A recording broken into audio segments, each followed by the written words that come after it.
जो मेरे share holders हैं वो फ्यूचर में मिलकर काम करेंगे तो हमें बेटर इकोनॉमीज का फायदा मिलेगा। जैसे वोडा आइडिया, वोडाफोन और आइडिया। अब वोडाफोन को एक्स शेयर होल्डर ओन करते थे, आइडिया को वाई शेयर होल्डर ओन करते थे। अब जब वोडा आइडिया बनाया गया तो दोनों के शेयर होल्डर मिलकर वोडा आइडिया के शेयर होल्डर्स बने। बात समझ में आ रही है? यहां अमेलकमेशन इन द नेचर ऑफ क्या हुआ था बेटा? मर्जर हुआ था। अब ये जो नई कंपनी है, अब एक बात सोचकर देखिए, अगर मैं कह रहा हूं मैं अपने रिकॉर्ड्स को मर्ज कर रहा हूं तो क्या अकाउंटिंग पे कुछ इंपैक्ट आएगा? एक बहुत छोटा सा इंपैक्ट आता है, बाकी सारी बातें बिल्कुल सेम है। वही ड्यू करने की एंट्री, परचेज कंसिडरेशन, वही एसेट्स को लाने की एंट्री, वही म्यूचुअल लोइंग्स को कैंसिल करने की एंट्री, सब कुछ सेम है। एक से दो एंट्री में फर्क आ जाता है, बस दैट्स ऑल। एक से दो एंट्री में फर्क आ जाता है, दैट्स ऑल, बाकी सब कुछ सेम रहता है। तो आइए पहले समझते हैं, उसका रैशनल भी बताऊंगा, उसके पीछे का लॉजिक भी बताऊंगा, और कब हम बोलते हैं amalgamation in the nature of merger बनता है। So books of purchasing company की अपन ने बात करी, जी हाँ सर जी। इसके अंदर पॉइंट 5 के अंदर अभी अपन जर्नल एंट्री पे आएंगे। अपन जर्नल एंट्री पे आएंगे, थोड़ा सा सब्र करो। पहले मैं आपको कुछ चीज बताना चाहता हूं कि आप अपने दिमाग में क्लैरिटी ये लेकर आओ कि in the nature of purchase और in the nature of merger अपन कैसे आइडेंटिफाई करते हैं। ठीक है, पहले वो क्लैरिटी लेकर आओ। जी हाँ सर जी। तो अपने पास आइए पॉइंटर नंबर 6 पर। सबसे पहले पॉइंटर नंबर 6 पर आइए, वहां लिखा है types of amalgamation and accounting treatment.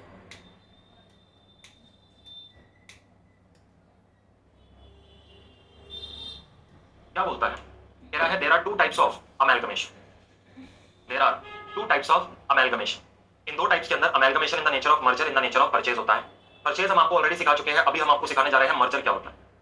इसका दूसरा नाम क्या है? Pooling of interest method. इसका दूसरा नाम क्या है? Pooling of interest method. समझ में आती है? मर्जर में हम क्या कर रहे हैं? दोनों कंपनी के शेयर होल्डर्स का जो इंटरेस्ट है उसको पूल करते हैं। वोडाफोन के जो शेयर होल्डर्स थे वो भी टेलीकॉम इंडस्ट्री में काम कर रहे थे, आइडिया के जो शेयर होल्डर्स थे वो भी टेलीकॉम इंडस्ट्री में काम कर रहे थे। दोनों का पर्पस एक ही था, क्या? वहां पर टेलीकॉम इंडस्ट्री का लीडर बनना। तो यहां पर हमने क्या किया? दोनों के इंटरेस्ट को पूल कर दिया। यहां से इसका नाम क्या आया? Pooling of interest method. समझते हैं आप इस चीज को? सर हम कब बोलेंगे, हम कब बोलेंगे कि कोई भी अगर अमेलगमेशन हो रहा है वो in the nature of merger है? तो कहता है amalgamation in the nature of merger को जरा समझिए। कहता है under this scheme there is a genuine pooling of share holders interest and of the business.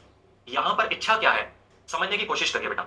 जब जोमेटो ने ग्रोफर्स को एक्वायर किया, वहां इच्छा क्या थी? वहां इच्छा ये थी ग्रोफर्स के शेयर होल्डर को बाहर करो, जोमेटो उसको पूरा होल्ड करेगा, जोमेटो उसको फर्दर अपने हिसाब से चलाएगा। उसने उसका नाम तक लेकर बदल दिया और कहा आज से ये ब्लिंकिट कहलाएगा। उसने उसकी पहचान ही बदल दी कंपनी की पूरी की पूरी। बात समझ में आ रहा है? उसको अपनी कंपनी बना लिया। यहां पर वो क्या था? Amalgamation in the nature of purchase. अब मर्जर वाला क्या हुआ? वोडाफोन और आइडिया, वोडाफोन और आइडिया दोनों मिले और यहां पर इन्होंने क्या बोला? हम मिलकर काम करेंगे। देखिए इंटेंट को समझिए। जर्नल एंट्री एग्जाम में हर बच्चा रट कर आएगा। आपके साथ बैठा हुआ एक और स्टूडेंट जो होगा वो भी जर्नल एंट्री रट कर आएगा। लेकिन अगर जर्नल एंट्री रट कर ही आपको लगता है कि करियर में सक्सेस मिलेगा, वो बिल्कुल गलत है। जर्नल एंट्री बीकॉम या फाइनेंस में डिप्लोमा किए हुए बच्चे को भी आती है। आप और आपके पीयर्स को भी ये बात समझनी पड़ेगी कि हम आपको जर्नल एंट्री पास करने के लिए तैयार नहीं कर रहे हैं, हम आपको बिजनेस समझने के लिए और बिजनेस का ड्राइवर बनने के लिए तैयार कर रहे हैं। आपने एंट्रीज नहीं करने, आपने उनको इवेल्युएट करना है। आपने बिजनेस रन करने हैं फ्यूचर में जाके, इकोनॉमी का फाइनेंस रन करना है। You are interested with a very big role in society. तो इनके पीछे का रैशनल समझिए, चीजों के पीछे का।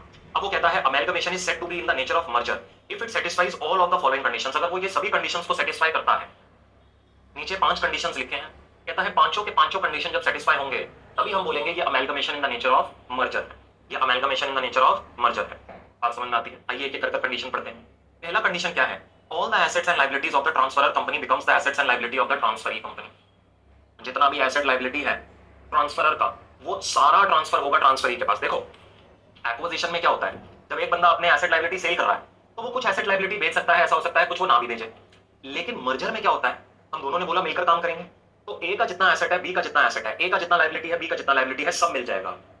ऐसा नहीं हो सकता कि मैं सिलेक्टिव एसेट सिलेक्टिव लायबिलिटी लेकर आऊं। नो, अगर आप रियली में मिलकर काम करना चाहते हो, अगर आपका रियली में इंटेंट मर्जर का है, तो आप उन दोनों को इकट्ठे लेकर आएंगे। बात समझ में आती है आप लोगों को? जी हाँ सर जी। तो यहां पर वो कहता है सभी एसेट सभी लायबिलिटीज यहां पे ट्रांसफर हो जाएंगे। इसके बाद पॉइंट 1 के बाद आप लोग मेरे साथ पढ़ेंगे पॉइंटर नंबर 5। पॉइंटर नंबर 5 क्या बोलता है? एसेट लायबिलिटी पॉइंट 1 ने कहा ट्रांसफर होंगे, पॉइंटर 5 बोलता है एसेट लायबिलिटी उनकी बुक वैल्यू पर ट्रांसफर होंगे। सर जी अब ये क्या इंटेंट हुआ? भैया देखो, अगर मैं रियली में मिलकर काम करने ही आ रहा हूं सिर्फ, तो मैं अपने एसेट्स लायबिलिटीज का वैल्यू रीवैल्यू नहीं करूंगा। देखो मैं ए पॉइंट पे हूं, मतलब मान लीजिए विपुल ढल है और एक मान लेते हैं पुनीत है। हम दोनों अगर बात करते हैं, हमने मिलकर काम करना है, तो क्या मैं अपना एसेट लायबिलिटी रीवैल्यू कर दूंगा, पुनीत अपना एसेट लायबिलिटी रीवैल्यू कर देगा? मतलब क्या हम मर्जर को एक मैकेनिज्म सोच रहे हैं कि हम अपने एसेट लायबिलिटीज का वैल्यू चेंज करने का? The answer is no. वो कह रहा है बस अब फर्क क्या आ जाएगा, पहले मैं अलग काम कर रहा था, पुनीत अलग काम कर रहा था, अब हम दोनों मिलकर काम करेंगे। बस फर्क इतना आ जाएगा, एसेट लायबिलिटी का वैल्यू सेम रहेगा। पॉइंटर 5 को रीड करेंगे, यहां पर क्या कह रहा है? कहता है no no adjustment is intended to be made to book value of the asset and liability of the transferor company except to ensure uniformity of accounting policy। इस बात का मतलब क्या है कि सर जी मान लेते हैं मैं फीफो मेथड फॉलो कर रहा था, Puneet weighted average inventory valuation का मेथड फॉलो कर रहा था। अब मर्जर होने के बाद हम एक एंटिटी बन जाएंगे, एक एंटिटी में एक ही मेथड फॉलो होना चाहिए, यूनिफॉर्म अकाउंटिंग पॉलिसी फॉलो होनी चाहिए। हाँ सर, तो कहता है एसेट लायबिलिटी का वैल्यू तुम बस इसी एक्सेप्शन में चेंज कर सकते हो कि जहां पर आप दोनों की यूनिफॉर्म अकाउंटिंग पॉलिसी नहीं है, उनको यूनिफॉर्म करने के लिए लेट सपोज पुनीत कहता है कि विपुल सर मैं भी अब से फीफो लगाने लग जाऊंगा।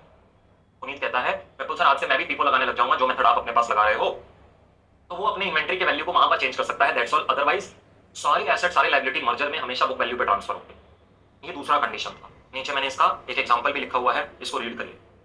क्या कह रहा है? If transferor company is following weighted average method for inventory valuation, then it shall compute book value of the inventory using FIFO method if the transferee company is applying FIFO method। A जाकर B में मर्ज हो रहा है, A weighted average method को follow करता है, B जो है वो FIFO को फॉलो करता है। अब यहां क्या बात हो रही है? कहता है अब अगर ये इन द नेचर ऑफ मर्जर वाला केस है तो इन्वेंटरी बुक वैल्यू पर जाना चाहिए, लेकिन बुक वैल्यू वेटेड एवरेज के हिसाब से है, तो वो कहता है तुम इन्वेंटरी का वैल्यू चेंज करो और FIFO के हिसाब से निकालो। सिर्फ इसी सिनेरियो में हम तुम्हें तुम्हारे एसेट लायबिलिटी का वैल्यू जो है वो बदलना अलाउ करेंगे, अदरवाइज हम तुम्हें अलाउ नहीं करेंगे तुम्हारा एसेट लायबिलिटी का वैल्यू बदलने के लिए। बात समझ में आती है? बात समझ में आती है? तो बोल रहा है कि all the assets and liabilities would be transferred. सबसे पहला केस है दैट सभी एसेट्स सभी लायबिलिटीज जो है वो अपने पास ट्रांसफर होगा, and all the asset and liability would be transferred at its book value. Point number 2 पढ़िएगा। पॉइंट नंबर 2 क्या बोलता है? कहता है share holders holding 90% of the face value of equity shares of transferor company becomes equity share holder of transferee company. यानी कि ए और B की अगर अपन बात करें तो ए के जो शेयर होल्डर्स हैं, यहां पर भी वो बात करता है इक्विटी शेयर होल्डर्स की, जो रियली में उस कंपनी के मालिक हैं। 90% of their share holders become the share holder of B. मतलब जो हमारे पास जिस एंटिटी में मर्जर होकर जा रहा है, अब ये जो पुरानी कंपनी के शेयर होल्डर है ये नई कंपनी के शेयर होल्डर बनेंगे। यानी कि ये रियली में एक मर्जर का केस है। ऐसा नहीं है कि पुराने शेयर होल्डर्स को बाहर कर दिया, पुराने शेयर होल्डर नई कंपनी में जाकर अपना शेयर लेंगे और फिर वहां पर नए शेयर होल्डर और पुराने शेयर होल्डर दोनों मिलकर काम करें। देखिए इंटेंट समझिए, यहां पर लॉ का इंटेंट ये है कि दो कंपनियां मिल रही हैं और मिलकर काम करना चाहती हैं। यहां लॉ का इंटेंट ये नहीं है कि एक दूसरे को एक्वायर कर रहा है और न्यू कंपनी अपने हिसाब से काम करेगी। The answer is no. ये इंटेंट यहां पर नहीं है बिल्कुल, ये इंटेंट यहां पर नहीं है बिल्कुल। तो सर जी बात समझ में आ रही है? That share holders holding 90% of face value of equity shares of the transferor company becomes the shareholder of the transferee company। इसमें एक एक्सेप्शन आगे लिखा गया, other than equity shares that are held by transferee company और its group company before amalgamation. यानी कि ये जो लिमिट तुमने देखना है 90% वाला, ये लिमिट किसके लिए देखना है? अब यहां ऐसा हो सकता है ना बेटा, ए का मान लो 1 लाख शेयर है, ए के पास 1 लाख शेयर्स है, उसका जो शेयर कैपिटल है, इसमें से मैं कहता हूं बेटा 50% शेयर्स यानी कि 50,000 शेयर्स जो है ये बी ओन करता है और रेस्ट ऑफ द 50,000 शेयर्स जो है ये अदर्स ओन करते हैं। अब जब लिमिट देखने की बारी आएगी, मुझे एक बात बताइए बेटा, अगर मैं ये 90% वाला लिमिट देख रहा हूं that 90% of the share holder agree to become the share holders of the transferee company, तो ये जो शेयर्स ऑलरेडी बी ओन करता है, अगर वोटिंग हुआ तो बी इन शेयर्स पे तो यस ही बोलेगा, कहेगा हाँ मैं एग्री करता हूं मर्जर होना चाहिए, बी इन शेयर्स पे यस बोले। इसलिए लॉ मेकर्स ने क्या बोला? लॉ मेकर्स कहते हैं ये जो 90% वाला तुमने लिमिट देखना है ना, वो 90% ऑफ एक्सटर्नल शेयर होल्डर से बात करो। If 90% of external shareholders agree to become the shareholders of the transferee company, then only this would be said a amalgamation in the nature of merger। दोबारा से इस पॉइंट को पढ़िए। shareholders holding 90% of face value of equity shares of transferor company becomes equity shareholder of the transferee company other than equity shares that are held by the transferee company or its group company before amalgamation। Leaving aside वो shares जो already transferee company या उसका group company, holding, subsidiary, associate, joint venture जो already own करता था इस company में, उनको साइड कर दो, उनसे नहीं पूछना। भैया मैं पुनीत के पास, लेट सपोज पुनीत का एक्विजिशन करने जा रहा हूं उसकी कंपनी का, पुनीत की कंपनी में मैं मान लो 50% स्टेक ओन करता हूं। अब वोटिंग होगा, पूछा गया जितने शेयर्स हैं 1 शेयर इक्वल टू 1 वोट, तो जिन 50% का मैं मालिक हूं, पूछा गया क्या आप विपुल सर की कंपनी के शेयर होल्डर बनना चाहते हो? जिनका मैं मालिक हूं उन पे तो मैं यस ही बोल दूंगा, इंटेंट ही खत्म हो गया। बाकी तो फिर सिर्फ 40%, ये जो बाकी के जो बचे 50,000 में से इन्हें सिर्फ 40,000 शेयर होल्डर्स का और कंसेंट चाहिए। तो इसलिए बोला गया ऐसे मत करना, जो शेयर्स तुम खुद ओन करते हो ट्रांसफरी, उनको इग्नोर करो, एक्सटर्नल शेयर होल्डर से पूछो। अगर उनमें से 90% शेयर होल्डर है, यानी इसका 90% करो तो 45,000 शेयर होल्डर्स, अगर मान लेते हैं एक शेयर होल्डर के पास है, तो 45,000 शेयर्स ओन करने वाले जो शेयर होल्डर हैं, अगर वो एग्री कर रहे हैं that they are agreeing to become your equity shareholder, then you can say that it is an amalgamation in the nature of merger।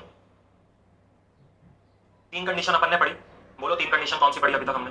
पहला पढ़ा all asset liability would be transferred, selective transfer नहीं होगा, सब transfer किया जाएगा। दूसरा condition, सारा asset liability book value पे ट्रांसफर होगा।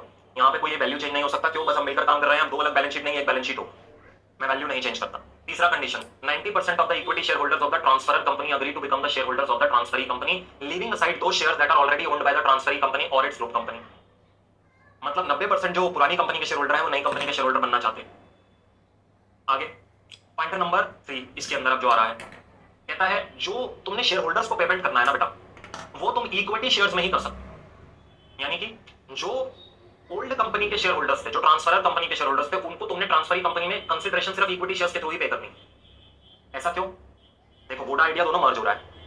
वोडाफोन एक यूके बेस्ड कंपनी है और आइडिया जो था वो आदित्य बिरला ग्रुप का कंपनी था, ठीक है।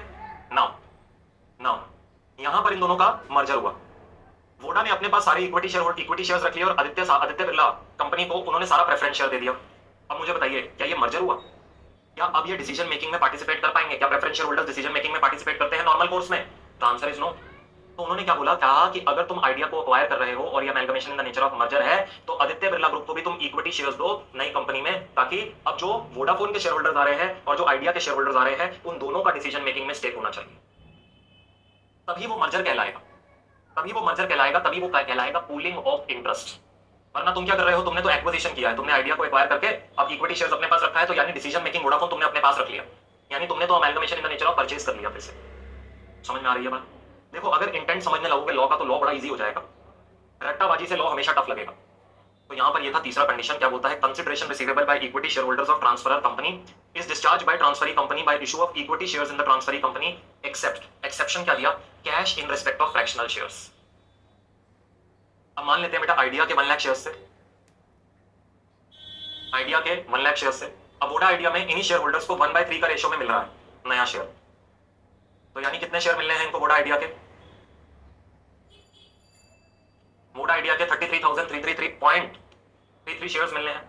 अब देखो शेयर का डिनोमिनेशन एक होल नंबर होता है, कभी भी डेसिमल्स में नहीं जाता। तो वो कहता है कि ये जो डेसिमल वाला पार्ट गया है ना, इसके बदले आप कैश पे करवा सकते हो शेयर होल्डर को। मान लो 100 रुपए के हिसाब से था, तो 33 रुपए कैश में पे कर देना, 33 रुपए कैश में पे कर देना, लेकिन बाकी के लिए तुमको सिर्फ शेयर्स ही पे कर देने पड़े। और लास्ट कंसीडरेशन क्या है? Last condition, business of the transferor company is intended to be carried on by the transferring company. यानी ये नहीं होना चाहिए तुमने उसको एक्वायर किया और उसका बिजनेस ही बंद कर दिया। जो तुमने अपने पास एक्विजिशन किया है वो मर्जर तभी कहलाएगा जब तुमने उसको एक्वायर करने के बाद उसके बिजनेस को भी कंटिन्यू किया। भैया तुमने कंपटीशन को एक्वायर किया कंपटीशन को डिस्ट्रॉय करने के लिए, तुमने कंपटीशन को एक्वायर किया कंपटीशन को डिस्ट्रॉय करने के लिए, वो फिर मर्जर नहीं है, वो फिर मर्जर नहीं है। मान लो जोमेटो ने फूड पांडा को एक्वायर किया, अब फूड पांडा को एक्वायर करते ही जोमेटो ने फूड पांडा कंपनी ही बंद कर दी। उन्होंने कहा अब ये कंपटीशन रहेगा ही नहीं। जोमेटो ने उबर ईट्स को एक्वायर किया, उबर ईट्स को एक्वायर करते ही जोमेटो ने उबर ईट्स को बंद कर दिया, सारे एम्प्लॉइज ले ऑफ कर दिए। अब कहने का इंटेंट क्या है? यहां तुमने उसका बिजनेस ही बंद कर दिया जिसको तुमने एक्वायर किया था, अब उसका कोई एक्जिस्टेंस नहीं है उसके बिजनेस। समझ रहे हो बात को? समझ रहे हो? तो 5 कंडीशंस हैं जिसके लिए वो कहता है if any one or more of the above condition is not satisfied then it is amalgamation in the nature of purchase. अगर एक भी कंडीशन नहीं सेटिस्फाई हुआ ये परचेज का नेचर बन जाएगा। इसके अंदर ये 5 कंडीशन तुम अपने पास देखो, वैसे तो थ्योरी पूछे जाने के चांस नील के बराबर है इस चैप्टर में से। ये चैप्टर इतना इंपॉर्टेंट है कि यहाँ से प्रैक्टिकल क्वेश्चन आएगा, लेकिन फिर भी कुछ 1-2 चीजें जो हम एमसीक्यू में या कहीं पर देख सकते हैं, इसलिए लिखवा रहा हूँ कि ये कंडीशंस को तुम लर्न कर ले। 5 कंडीशन है, बड़ी सिंपल कंडीशंस। क्या क्या कंडीशंस है? पहली चीज कहता है all assets and liability would be transferred. दूसरा कंडीशन है asset and liability would be transferred eight their book value, कोई रिवैल्यूएशन नहीं होगा। ट्रांसफरी कंपनी का जब वो पार्ट बनेंगे तो वो बुक वैल्यू पर बनेंगे। तीसरा है 90% of the share holders of the transferor company agree to become the equity share holder of the transferee company, leaving aside those equity shares that are already held by the transferee company और its group company in the transferor company. तीसरा condition. चौथा condition क्या है? जो भी मैंने consideration pay करवाना है to the share holders of the transferor company that must be in the equity shares of the transferee company except cash for fractional shares. और पांचवा कंडीशन क्या है? Business of the transferor company would be carried on by the transferee company post amalgamation. ये 5 conditions है, बहुत simple है बेटा, बहुत सिंपल है 5 कंडीशन। ठीक हो गई बात? जी हाँ सर जी। आगे नोट में क्या कहता है? If any one or more of the above condition is not satisfied then it is amalgamation in the nature of purchase, then it is amalgamation in the nature of purchase. अब अपन ने refer करने को बोला है page number 13.6 of ICR module for difference between amalgamation in the nature of merger and purchase. आइए quickly read करते हैं, फिर इसके प्रैक्टिकल पार्ट पर चलेंगे।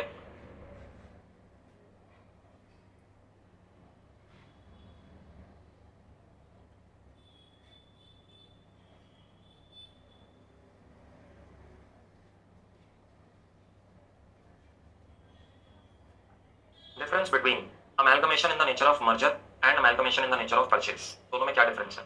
Transfer of asset and liability, merger में अभी क्या बताया है, सभी एसेट और लायबिलिटी ट्रांसफर होंगे, all, there is a transfer of all asset liability. Purchase में ऐसा कंडीशन था क्या? The answer is no, there need not be transfer of all the asset and liability, जरूरी नहीं है सभी एसेट लायबिलिटी ट्रांसफर हो। आगे share holders of transfer company, हमने इसमें क्या बताया था, 90% of the share holder will become equity share holder of the transferring company. Equity share holder holding 90% of the equity shares in transfer company becomes the share holder of the transferring company. यहाँ ऐसा कोई condition था? No, equity share holder need not become the share holder of the transferring company, कोई ऐसा condition नहीं। Purchase consideration merger में कैसे होती है पे?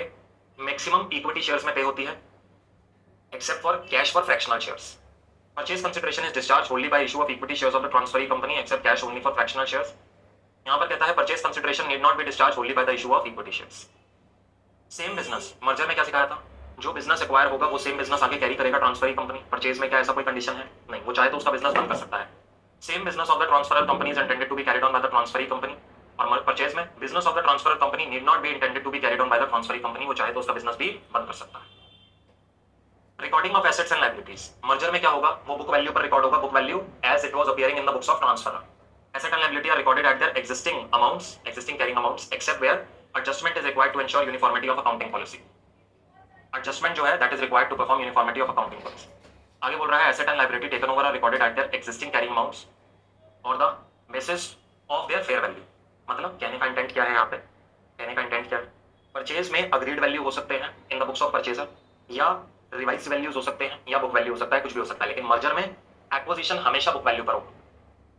लास्ट मेथड ऑफ अकाउंटिंग, यहां पर इसको बोला जाता है मर्जर के केस में journal entries for recording the merger are passed by pooling of interest method.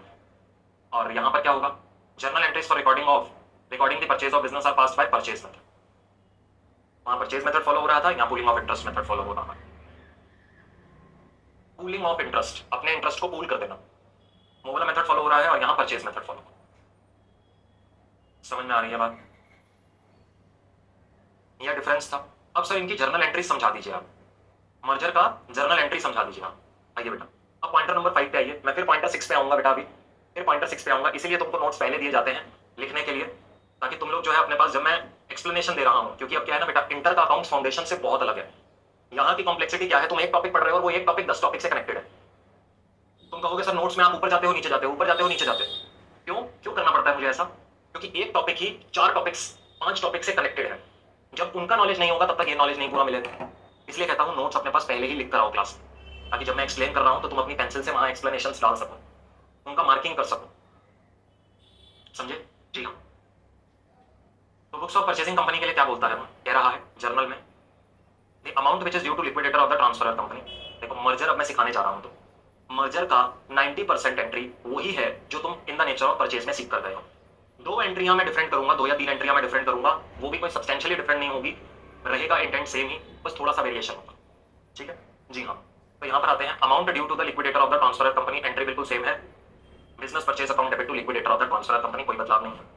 Take over of assets and liabilities की बात करते हैं, तो कहता है asset and liability are taken over are recorded at book value in the case of amalgamation in the nature of merger. अभी condition पढ़ाया था, all asset and liability are taken over at their existing carrying amounts or their existing book value। यानी amalgamation in the nature of merger में, amalgamation in the nature of merger में कभी भी revaluation of asset नहीं होगा, कभी भी asset liability revalue होकर नहीं आएगा। जो पुरानी कंपनी के बुक वैल्यू थे वही यहाँ पर फ्लो कर जाएंगे ट्रांसफरिंग कंपनी में। क्लैरिटी ऑफ थॉट रखिएगा। लेकिन परचेज में क्या था, जब परचेज पढ़ा रहा था तो मैंने कहा था कि या तो अग्रीड वैल्यू होगा, और अग्रीड वैल्यू नहीं गिवन तो बुक वैल्यू पर ट्रांसफर होगा। समझ में आती है बात? जर्नल एंट्री पढ़वाई थी, सेकंड जर्नल एंट्री एसेट और लायबिलिटी लाने की in the nature of purchase में, अबाउ in the nature of merger पढ़ाऊं। अब मर्जर में क्या होता है बेटा, समझिएगा समझिएगा इस चीज को। सारा एसेट आता है, सारा लायबिलिटी आता है। अब सोचो, पुरानी कंपनी के शेयर होल्डर नई कंपनी में, मतलब मैं यहां लिखता हूं साइड में, वोडाफोन के शेयर होल्डर और आइडिया के शेयर होल्डर अपना सारा एसेट लायबिलिटी लेकर वोडा आइडिया बना रहे हैं। ठीक है ठीक है जी हाँ सर जी। अब सोचो, यहाँ पे एसेट लायबिलिटी तो आ गया सर जी, लेकिन अगर दोनों के शेयर होल्डर्स भी आ रहे हैं तो क्या वो अपने रिजर्व के बैलेंसेस भी लेकर आएंगे? मर्जर में क्या हो रहा है, आज तक दोनों अलग अलग एग्जिस्ट करते थे, अब एक दूसरे से वादा कर रहे हैं कि हम मिलकर काम करेंगे। मर्जर में क्या है, अभी तक दोनों अलग अलग एग्जिस्ट करते थे और आज वादा कर रहे हैं अपन मिलकर काम करेंगे। तो अगर वो अपना एसेट लायबिलिटी लेकर आ रहा है तो वो अपना रिजर्व भी लेकर आएगा। ऑल रिजर्व्स मतलब जो भी रिजर्व एंड सरप्लस का बैलेंस होगा एज इज ट्रांसफरर कंपनी का ट्रांसफरी कंपनी में आ जाए। ये है इसका इंटेंट। देखो amalgamation in the nature of merger में एसेट आया, तुमने कहा बहुत बढ़िया, लाइबिलिटी आया, तुमने कहा बहुत बढ़िया, बिजनेस परचेज आया, तुमने कहा बहुत बढ़िया, एक तीसरा आइटम और आएगा, वो है reserves of the transferee company. अब ट्रांसफरी नहीं बेटा, यहाँ ट्रांसफरर होगा, ये ट्रांसफरी लिख दिया है गलती से, इधर ट्रांसफरर होगा। जो पुरानी कंपनी के रिजर्व्स एंड सरप्लस थे पूरे यहाँ पर आ जाएंगे। नाउ अब अगर आप कहते हैं देयर इज अ प्रॉफिट और लॉस ऑन अमेलगमेशन, अब वो दोनों कंपनियां एक हो गई हैं, दोनों अपने एसेट लाइबिलिटी ले आई हैं, दोनों अपने रिजर्व के बैलेंसेस ले आई हैं, तो जो भी प्रॉफिट या लॉस ऑन अमेलगमेशन होगा उसका कोई गुडविल जनरेट नहीं होगा, कोई कैपिटल रिजर्व जनरेट नहीं होगा। It will be treated just like your normal profit और लॉस, और वो कहां जाकर एडजस्ट होगा, तुम्हारे फ्री रिजर्व से। देखो अगर तुम्हें लॉस ऑन मर्जर आया पीएनएल अकाउंट में डेबिट करो, प्रॉफिट ऑन मर्जर आया पीएनएल अकाउंट में क्रेडिट। मर्जर इसी का ही तो नाम है। भैया एक बात बताओ, परचेज में तुम्हारा इंटेंट क्या था, दूसरी कंपनी को एक्वायर करने का। मर्जर में इंटेंट क्या है, हाथ मिला लो, मिलकर काम करेंगे। मिलकर काम करेंगे मतलब वो अपने एसेट लायबिलिटी भी मिला रहे हैं और अपना पीएनएल भी मिला रहे हैं। अब जब वो अपना पीएनएल पूरा मिला रहे हैं, वो कोई सेपरेट कंपनियां नहीं रह जाएंगी आगे जाकर, तो अब जो भी प्रॉफिट या लॉस ऑन मर्जर होगा वो कहां से राइट ऑफ होगा, लॉस पीएनएल से राइट ऑफ होगा और प्रॉफिट पीएनएल में ही ट्रांसफर होगा। एक बार के लिए अपने दिमाग को इस चीज का एक्सेप्टेंस दो। ये परचेज से डिफरेंट कैसे है, परचेज में तुम किसी को खरीद रहे थे, मर्जर में खरीद नहीं रहे हो, हाथ मिला रहे हो। भाई तू आजा, मैं भी आ जाता हूँ, हाथ मिला लेते हैं, मिलके काम करेंगे। इंटेंट अलग है, जमीन आसमान का फर्क है इंटेंट। किसी के धंधे को खरीद लेना और किसी के साथ मिलकर काम करने में बहुत फर्क होता है। खरीद लोगे तो तुम अपनी मनमर्जी चलाओगे, मैं बताऊंगा क्या होगा। जब तुम किसी को खरीदोगे तो वहां पर हमेशा गुडविल कैपिटल रिजर्व की बात आएगी, वो कोई भी नेचर ऑफ ट्रांजेक्शन। लेकिन जब तुम मिलकर काम करने की बात कर रहे हो तो फिर थोड़ी ना वहां पर तुम्हारा कोई गुडविल जनरेट हुआ या तुमने एक्स्ट्रा पैसे दिए उसको खरीदने के लिए, ऐसी कोई बात ही नहीं है। फिर तो क्या है, अपन मिलकर काम करना चाहते हैं। जो भी प्रॉफिट या लॉस होगा अपने कंसोलिडेटेड पीएनएल से राइट ऑफ करें। एक तो क्वेश्चन जैसे ही कराऊंगा ना तुम्हें लॉजिकल लगने लगेगा, हाँ सर बात तो सही है। अब हमारा इंटेंट मिलकर काम करने का है तो पीएनएल एक हो गया है हमारा, अब जो भी प्रॉफिट या लॉस होगा उसी पीएनएल में जाना चाहिए। नोट में आगे मैंने लिखा, कहता है the loss on merger is usually netted off from the reserves of the transferor company that are taken over and the net balance of reserve is shown. इस बात का मतलब क्या है, अभी देखो यहां मैंने रिजर्व अलग से लिखा है और लॉस अलग से लिखा। अगर आप सोचें यहां पे तो इन दोनों को नेट ऑफ किया जा सकता था, इस पीएनएल और इस रिजर्व को। तो वो यही कह रहा है, कह रहा है अगर कोई लॉस आ जाता है मर्जर पे तो उस लॉस को आप पहले जो रिजर्व्स आप लेकर आ रहे हैं उससे राइट ऑफ करिए, और उसके बाद जो भी एक्सेस लॉस बच जाता है वो आप पीएनएल से राइट ऑफ करिए। इसको क्वेश्चन में करवाऊंगा तो ये अपने आप समझ में आ जाए। लॉस ऑन मर्जर पहले अपन, ये देखो इनका नेचर एक ही है ना। क्या कभी तुमने ऐसा एंट्री देखा है, एसेट अकाउंट डेबिट 100 रुपए टू एसेट अकाउंट 20 रुपए टू वेंडर अकाउंट 80 रुपए? क्या कभी ऐसा एंट्री देखा है? या तुम एंट्री क्या देखते थे आज तक, तुम कहते थे यार एसेट डेबिट हो रहा है, एसेट क्रेडिट हो रहा है, तो भाई सीधा एक काम करना, एसेट अकाउंट को डेबिट कर दे 80 से, टू वेंडर अकाउंट कर दे 80। यही करते थे ना, अलग अलग डेबिट क्रेडिट एक सिंगल अकाउंट में एक सिंगल एंट्री में नहीं लिखते थे। तुम इस एंट्री को आपस में नेट ऑफ कर देते थे, एसेट अकाउंट को एसेट अकाउंट से। अब यही इंटेंट है, देखो यहाँ पे भी कहता है जो भी तुम्हारा लॉस ऑन मर्जर है this is usually netted off from your reserve. अब देखो पीएनएल और रिजर्व आपस में क्या है, इसको ऐसे ही समझो जैसे एक रिजर्व का बैलेंस है वो डेबिट में भी आ रहा है क्रेडिट में भी आ रहा है, तो उसको आपस में नेट ऑफ कर दो ना यार, काम खत्म करो। एक ही बार लिख दो, रिजर्व ऊपर डेबिट में भी लिख रहे हो क्रेडिट में भी लिख रहे हो, क्यों? समझे? चलो बहुत बढ़िया। इस रिजर्व से रिलेटेड एडिशनल नॉलेज दूं, आइए बेटा पॉइंटर नंबर 6 पे आइए। अब देखो इसी तरह नोट्स में मूव करना पड़ेगा, सीए इंटर में इसी तरह नोट्स में मूव करना पड़ेगा। पॉइंटर 6 में अभी इन द नेचर ऑफ मर्जर पढ़ाया था, इसके पॉइंट नंबर 2 अकाउंटिंग ट्रीटमेंट पर आओ। जहां पे खत्म किया था ना डिफरेंस वाली बात, उसी के नीचे अकाउंटिंग ट्रीटमेंट लिखा है उस पे आओ। वो क्या बोलता है, amalgamation in the nature of merger के लिए कहता है all assets and liabilities and reserves of transferor company are taken over at the book value. जितना भी एसेट है, जितना भी लायबिलिटी है, जितना भी रिजर्व है ट्रांसफरर कंपनी का, सभी चीजों को बुक वैल्यू पर ट्रांसफर कर लिया जाता है। और जो भी इसका नेट इंपैक्ट आता है वो हम कैसे निकालते हैं? अभी तक हम क्या करते थे, परचेज कंसिडरेशन में से नेट एसेट्स माइनस करते थे ना, तो अपना गुडविल या कैपिटल रिजर्व आता था। जब भी amalgamation in the nature of purchase होता था यही करते थे। अब थोड़ा काम डिफरेंट करना है। अब की बार परचेज कंसिडरेशन में से तुमने share capital of transferor company को माइनस करना है to calculate the amount which is to be adjusted against reserves. मतलब समझाऊंगा, अभी के लिए मैं इस पे क्वेश्चन पेंडिंग लिख रहा हूं, क्वेश्चन करवाऊंगा बेटा, विश्वास रखिएगा। आपको जब क्वेश्चन कराऊंगा तो यहाँ का लिंकेज भी दूंगा। अभी मेरे को थोड़ा थोड़ा कॉन्सेप्ट बिल्ड करके आपके साथ आगे बढ़ना है, ठीक है जी? हाँ सच।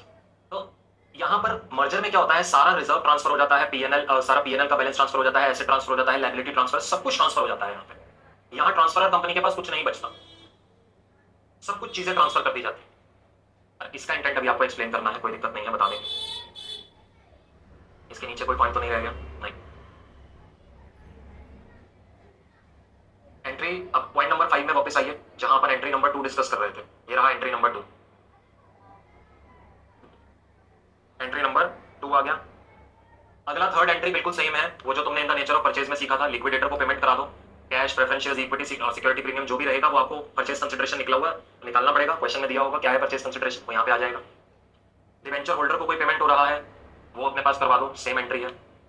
अब अगर तुम लिक्विडेशन एक्सपेंसेस पे करवा रहे हो, अभी तक क्या था, तुम एंट्री करते थे गुडविल टू कैश जब इन द नेचर ऑफ परचेज था। अब अगर लिक्विडेशन एक्सपेंसेस पे करवाएगा, ट्रांसफर ही पे करवाएगा ट्रांसफरर के लिए, तो अब की बार अब वो कोई और बिजनेस नहीं है। अब ट्रांसफरी कंपनी क्या है, ट्रांसफरर से ही बना हुआ है, तो उनका पीएनएल भी मैं अपने पास ले आया हूं। तो जो भी लिक्विडेशन का एक्सपेंस मैं पे करवा रहा हूं वो मैं पीएनएल अकाउंट में ही डेबिट करूंगा। ऐसा समझ लीजिए, दो कंपनियां अलग अलग थी, वोडा आइडिया, दोनों ने मिलकर अपना पीएनएल एक कर लिया। अब लिक्विडेशन एक्सपेंसेस अगर वोडाफोन के वोडा आइडिया पे करवा भी रहा है तो कोई वोडाफोन उससे अलग नहीं रहा, वही है, तो वो अपने पीएनएल डेबिट टू कैश का एंट्री पास करेगा मर्जर के केस में। तो यहाँ हमने लिख रखी है इससे रिलेटेड बात, क्या लिखा है, in case of merger liquidation expenses are finally charge to PNL. Entry क्या होता है, एंट्री क्या होता है, PNL account to cash, liquidation expenses का जो पेमेंट अपन करवाएंगे।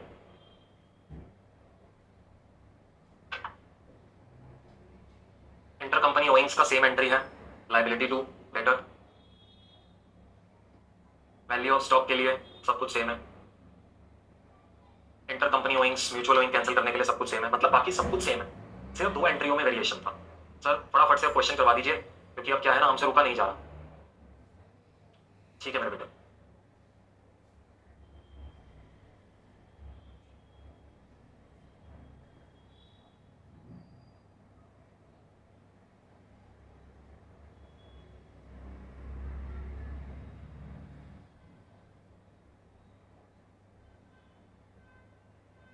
पेज 13.76 आ जाइए बेटा।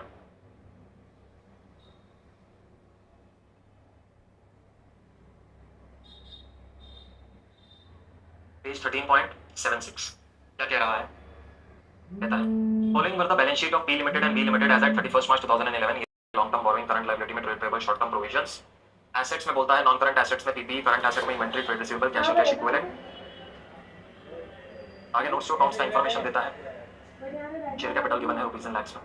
रिजर्व सरप्लस में कहता है security premium, foreign project reserve, star mark करिए। जनरल रिजर्व पीएनएल और 12% डिबेंचर्स है, लैंड, प्लांट, फर्नीचर, फिक्सचर्स। कहता है all the bills receivable held by B limited. हर एक बच्चा पढ़ता रहा है, इस लाइन का इंटेंट मुझे समझाने की जरूरत तो नहीं है, बोलो क्या है इसका मतलब। All the bills receivable held by B limited, B limited के पास जो भी बीआर आ रहा है, ये रहा BR, were acceptances from P limited. P limited का एक्सेप्टेंस का मतलब क्या है, पी लिमिटेड ने अपना साइन करके दिया है मैं पे करूंगा, दैट मींस पी लिमिटेड का ये रहा एक्सेप्टेंस। अब पी लिमिटेड के 120 लाख का एक्सेप्टेंस का मतलब क्या है, 40 किसी आउटसाइडर को दिया होगा और 80 जो है वो उसने वी लिमिटेड को एक्सेप्टेंस दिया हुआ है, आउटसाइडर को 40 का दिया होगा। Very good Puneet. Inter company owings की बात हो रही है sir. On 1 April 2011 P limited took over V limited in an amalgamation in the nature of merger. यहीं से ही तुमको क्लैरिटी मिल गया, P will take over V, P will take over V in an amalgamation in the nature of merger. कहता है it was agreed that in discharge of consideration for the business of P Limited, in discharge of consideration for the business, P Limited would allot 3 fully paid up equity shares of 10 each at par for every 2 share that is held in V Limited. V Limited का share capital कितना है, ये रहा 6000 lakhs का है। यहां पर given है कितने का शेयर है, yes it is given that the value of share is 10 rupees। तो वो बोलता है हर 2 शेयर के बदले 3 शेयर दे रहा, तो यानी कितने का कैपिटल अलॉटमेंट हो रहा है, 9000 lakhs का। ये कैपिटल अलॉटमेंट निकाल दिया, कोई नंबर ऑफ शेयर्स निकालना चाहता है वो भी आसान है। अगर 6000 लाख का कैपिटल है तो 600 लाख यानी 6 करोड़ शेयर, हेलो, और 3:2 का रेशियो में मिल रहा है, यानी 9 करोड़ शेयर। 9 करोड़ शेयर अपन इशू कर रहे हैं 10 रुपए के हिसाब से। ठीक हो गई जी बात, ठीक हो गई जी बात, जी हाँ सर।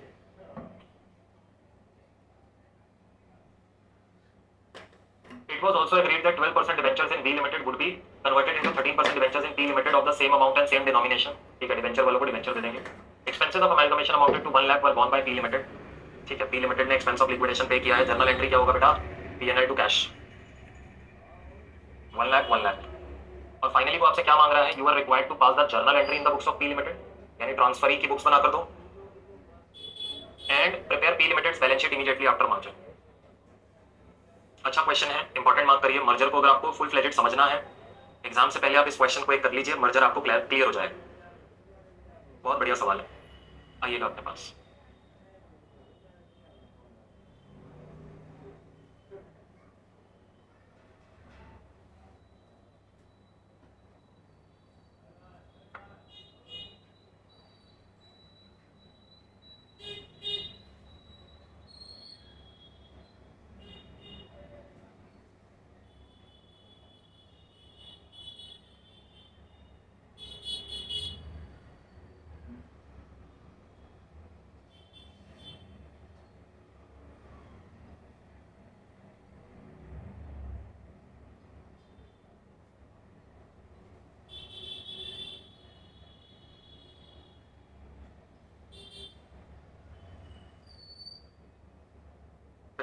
जर्नल एंट्री के लिए अपने को 2 पेजेस चाहिए, बैलेंस शीट और नोट्स टू अकाउंट्स के लिए 2 और पेजेस चाहिए, तो 4 पेज चाहिए. 4 पेज को छोड़कर अपन वर्किंग नोट्स बनाएंगे. 1 2 3 4.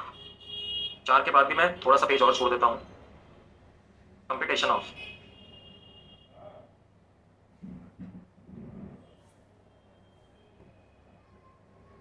परचेज कंसिडरेशन,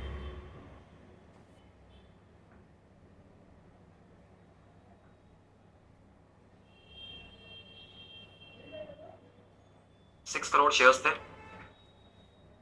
3:2 का रेशो में ₹10 पर इशू हो रहा है.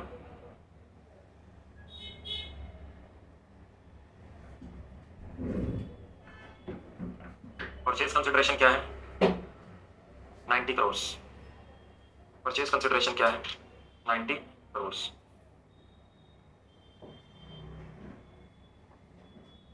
पॉइंट नंबर 2, मैंने अभी आपको कहा था एक अमाउंट है जो हम बोलेंगे amount to be adjusted from reserves of the transferee company कितना होगा. Sorry, amount to be adjusted from reserves of the transferor company कितना होगा. लिखिए,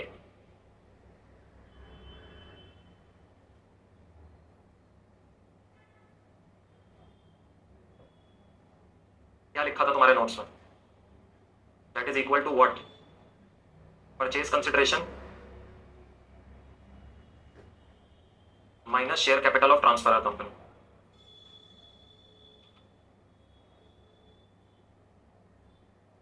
परचेज कंसिडरेशन कितना है?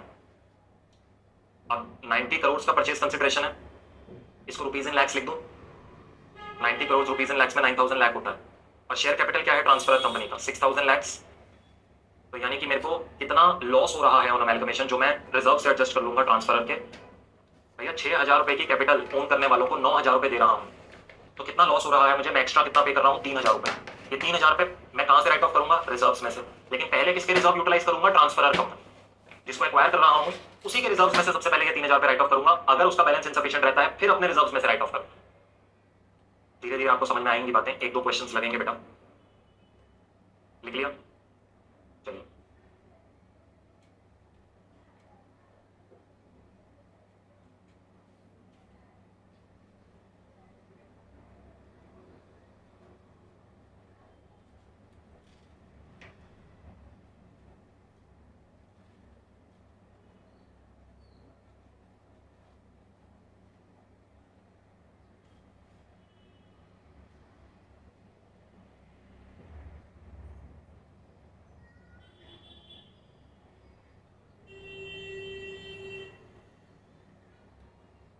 in the books of P Limited,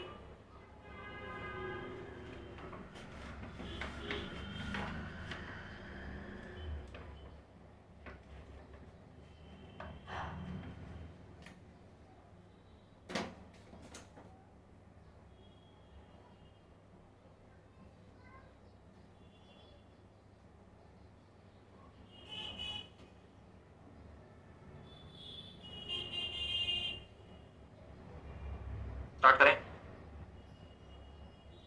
आइएगा बेटा. सबसे पहला एंट्री क्या आएगा? परचेज कंसिडरेशन को ड्यू करने का। Business purchase account debit,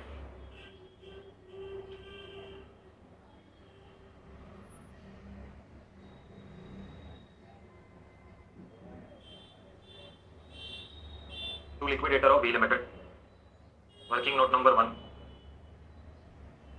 9,000 lakhs यानी 90 करोड़, 90 करोड़ का परचेज कंसिडरेशन ड्यू किया।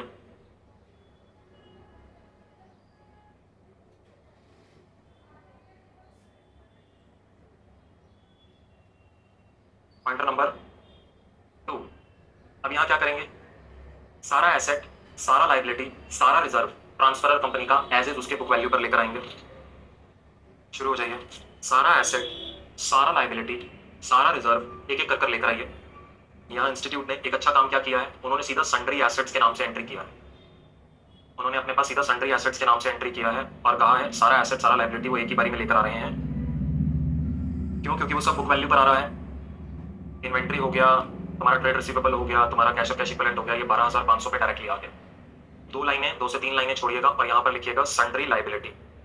उन्होंने अलग अलग अब नाम ना लिखकर सीधा क्या किया है मेरे बच्चे, सन्ड्री एसेट सन्ड्री लाइबिलिटी के थ्रू एंट्री को प्रोसेस किया है। आप अलग अलग भी कर सकते हैं, समझ में आती है बात। अब यहाँ वो बोल रहा है लॉन्ग टर्म बोरोइंग्स है 1000 की, 463 का, ट्रेड पेबल है 702 का, 2165 का आपका सन्ड्री लाइबिलिटी आ रहा।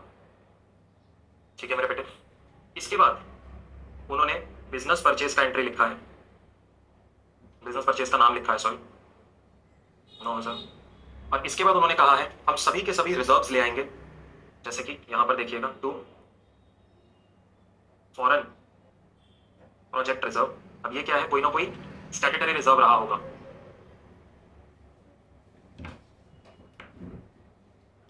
अब हमको पता है जो अपन को अमाउंट एडजस्ट करना है फ्रॉम द रिजर्व इज 3,000।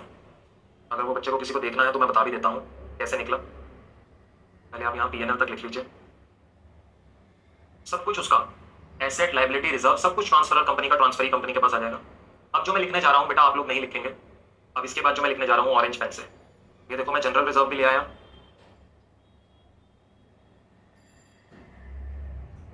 ठीक है मेरे बेटे। अब इसका बैलेंसिंग फिगर निकालो, इस एंट्री का बैलेंसिंग फिगर निकालो कितना निकलता है।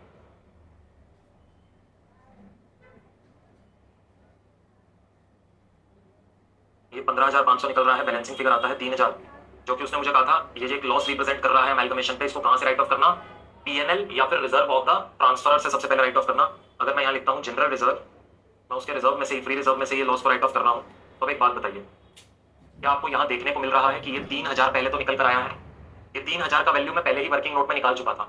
ये 3,000 क्या रिप्रेजेंट करता है, loss on amalgamation which is to be written off from the reserves and P&L of the transferor company।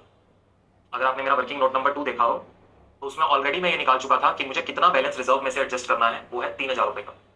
ये कैसे निकला, इसका लॉजिक क्या है अभी सब बताऊंगा। पहले ये चीज देखो, क्या मेरे को पहले से पता था 3,000 का मेरे को वैल्यू एडजस्ट करना है रिजर्व्स में से या पीएनएल में से of the transferor company? Yes. अब दूसरी चीज यहाँ पर ये देखो, क्या ये जो मैंने एंट्री पास किया ये सही पास किया? क्या डेबिट में भी जनरल रिजर्व आएगा, क्रेडिट में भी जनरल रिजर्व आएगा, या ये आपस में नेट ऑफ हो जाएंगे? सर आपस में ये दोनों नेट ऑफ हो जाएंगे, डेबिट क्रेडिट में सेम नाम नहीं आएगा। तो मैं यहाँ से जनरल रिजर्व को काटूंगा ऐसे करके और जनरल रिजर्व का यहाँ पर वैल्यू लिखूंगा 3,200 माइनस 3,000, सिर्फ 200 रुपीज का यहाँ पर वैल्यू कोट करूं। Being asset, liability and reserve of transferor company merged.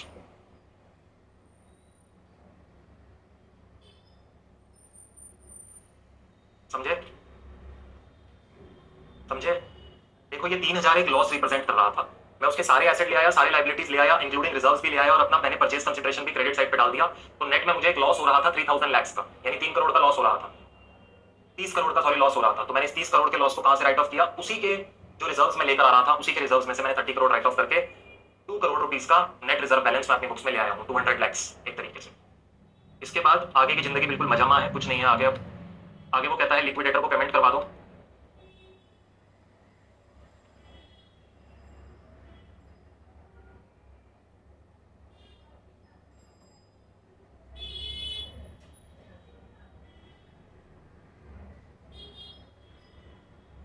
being the purchase consideration paid,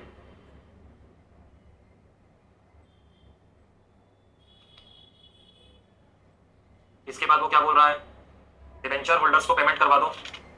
जो तुम सेंट्री लाइबिलिटीज में लॉन्ग टर्म डिवेंचर्स लेकर आए हो,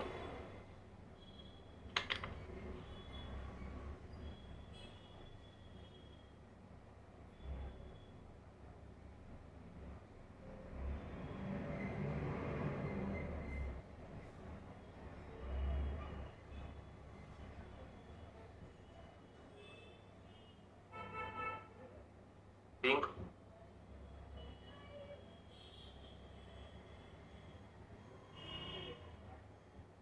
13% डिवेंचर्स इशूड। उसके बाद आगे कह रहा है details of trade receivable and trade payable they are as under. Trade receivable और ट्रेड पेबल के अंदर वो क्या बोल रहा था, उसने कहा था all bills receivable held by B limited by B limited acceptances. तो मैं एंट्री क्या करूंगा, bills payable account debit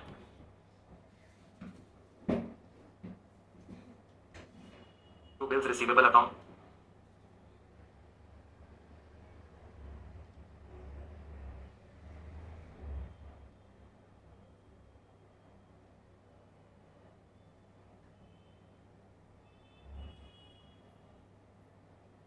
being mutual owings cancelled. उसके बाद आगे हम क्या बोलेंगे, आगे हम बोलेंगे expenses of amalgamation amounting to 1 lakh were borne by P limited. तो यहाँ पर एंट्री क्या होगा, सीधा अपन पीएनएल अकाउंट से डेबिट करेंगे एक्सपेंसेस ऑफ अमेलगमेशन। यहाँ गुडविल वाली बात आती ही नहीं है।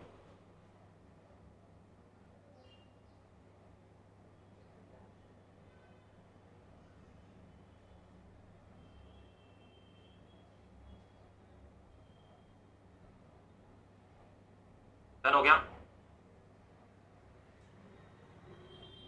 That's all for the journal entries. Total कर लीजिए जर्नल का।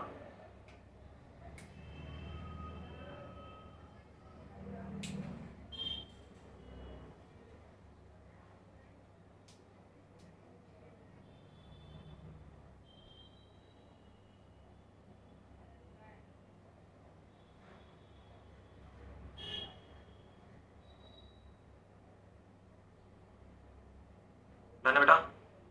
अब आइए बैलेंस शीट प्रिपेयर करते हैं पी लिमिटेड की।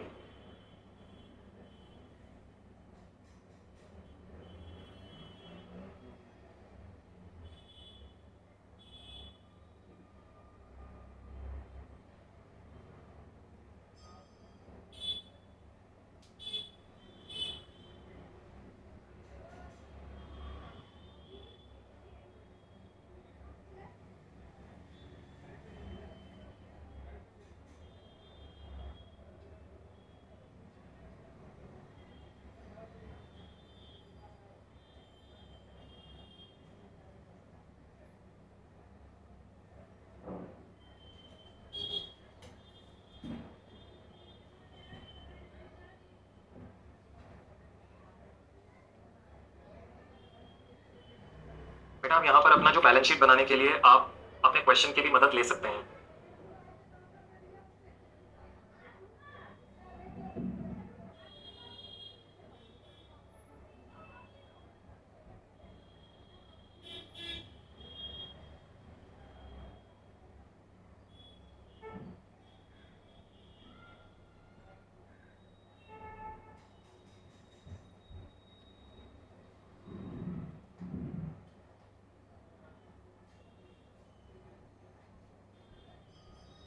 अभी बताता हूँ बेटा पुनीत, आप एक बार ये वाला लिख लीजिए वैल्यू। आप अभी एक बार ये लिख लीजिए बैलेंस शीट का जो हम फॉर्मेट बना रहे हैं। बच्चे का एक डाउट आया है, सभी को क्लियर कर देते हैं।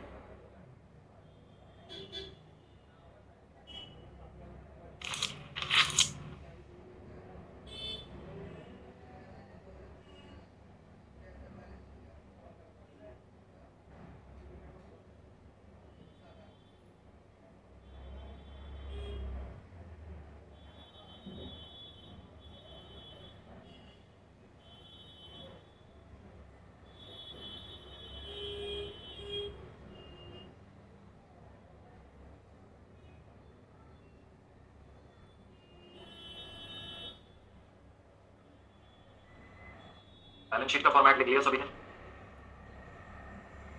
नोट्स का प्लानिंग करते हैं। शेयर कैपिटल के लिए बनेगा, रिजर्व सरप्लस के लिए बनेगा, लॉन्ग टर्म बोरोइंग्स के लिए आप चाहें तो डायरेक्टली लिख दीजिएगा। यहाँ पे कितना परसेंट था, 13% था ना जी। यहीं पे ब्रैकेट डाल के हम लिख रहे हैं 13% डिवेंचर्स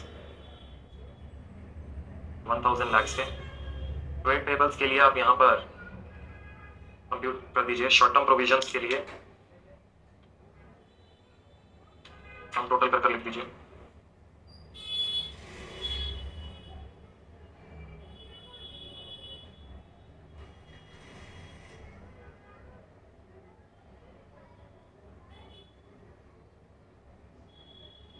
पीपीई के लिए बना दीजिए।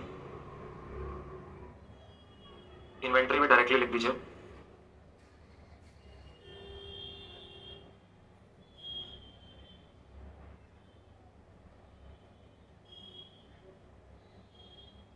ट्रेड रिसीवेबल के लिए बना दीजिए। कैश कैश इक्विवेलेंट भी डायरेक्टली लिख दीजिए।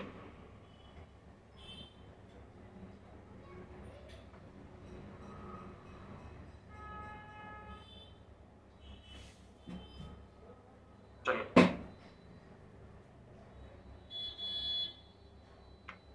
इतना कर लीजिए सबसे पहले। उसके बाद बच्चे का एक क्वेरी आया है, शायद ये क्वेरी आप लोगों के दिमाग में भी आ सकता है, तो उसको हम क्लास में अभी टेकअप कर रहे हैं। बच्चा क्या सवाल पूछता है? बच्चा कहता है, सर आपने हमें सिखाया है जब आपके नोट्स हम पढ़ते हैं कि अपन ने पीएनएल से राइट ऑफ करना है। यानी आपने यहाँ पे क्या किया, आपका जो लॉस ऑन अमेलगमेशन निकल के आया 3000 का, वो आपने क्या करना था, पीएनएल से राइट ऑफ करना था। लेकिन आपने यहाँ से इसको रिजर्व से क्यों राइट ऑफ कर दिया फिर? Why not PNL? When your notes are saying that we need to write it from the PNL, then why have you written it off from general reserve? Now listen to me very very carefully. I was having a loss of 3000 rupees. मेरे को loss आया है amalgamation पे 3000। मेरे PNL जो मैं transferor company का ला रहा हूँ वो बोलो कितना है? बच्चे ने कहा 825। मैंने कहा क्या मैं कंप्लीट लॉस इस पीएनएल से राइट ऑफ कर पाऊंगा? बच्चा कहता है नहीं। मैंने कहा चलो बेटा दूसरी बात बताओ अब यहाँ पे, क्या पीएनएल और जनरल रिजर्व दोनों ही कंपनी के लिए फ्री रिजर्व की तरह होते हैं? सर फ्री रिजर्व क्या होता है? बेटा सीए फाउंडेशन में वापस जाओ। फ्री रिजर्व एक ऐसा रिजर्व होता है जिसको कंपनी अपने पास किसी भी पर्पस के लिए यूज कर सकती है। जो उसके पीएनएल का बैलेंस पड़ा है और जो जनरल रिजर्व पड़ा है, क्या वो दोनों उसके लिए फ्री रिजर्व है? Answer is yes sir. अच्छा, अब अगर दोनों बराबर हैं और मुझे लॉस राइट ऑफ करना है 3000 का, मेरे पास दो चॉइसेस है, क्या पीएनएल एक जनरल रिजर्व। अब मैं क्या कर सकता हूँ? बच्चा कहेगा आप पहले लॉस पीएनएल से राइट ऑफ करिए, बाकी का जो बच जाएगा वो जनरल रिजर्व से करना। मैंने कहा वो भी सही है। बच्चा कहता है पहले आप लॉस जनरल रिजर्व से अगर पूरा राइट ऑफ हो रहा है तो वहीं से कर दो। मैंने कहा वो भी सही है। देखो तुम्हारे पास दो आइटम है, पीएनएल जनरल रिजर्व, दोनों बराबर की आइटम्स हैं, दोनों फ्री रिजर्व्स हैं। तुम्हें लॉस आया 3000 का, तुम पीएनएल के पास गए, पीएनएल कहता है मेरे पास तो 825 पड़ा है, जनरल रिजर्व के पास पैसे बहुत हैं उससे कर लो राइट ऑफ। तो मैंने डायरेक्टली जनरल रिजर्व से राइट ऑफ कर दिया। हाँ, बच्चा कहे कि नहीं सर मुझे तो पहले पीएनएल से ही करना है, तो बेटा कोई दिक्कत नहीं है, तुम 825 पहले यहाँ से राइट ऑफ मार देना और बाकी का बैलेंस तुम यहाँ से माइनस कर देना। आंसर फिर भी तुम्हारा सेम आएगा, बैलेंस शीट फिर भी तुम्हारी मैच होगी, सब कुछ सेम रहेगा, फिर कुछ वेरिएशन नहीं आएगा। बात क्लियर है बेटा पुनीत? तुम्हारे जरिए कई और बच्चों को भी ये बात क्लियर हो गई होगी, समझ में आती है? अब एक एक कर कर अपने पास अपने नोट्स टू अकाउंट्स लिखते हैं।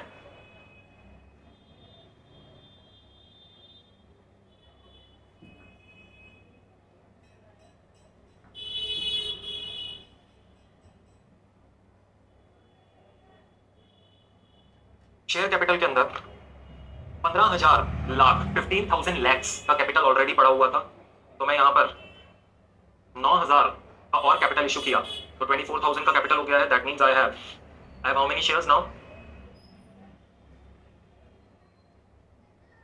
24 crore equity shares of ₹10 each. ठीक बोल रहा हूं ना बेटा? अगर रुपीज इन लैक्स में जाऊंगा तो ये कितना बनेगा? 24,000 out of above 9 crore shares of 10 each are issued for consideration other than cash.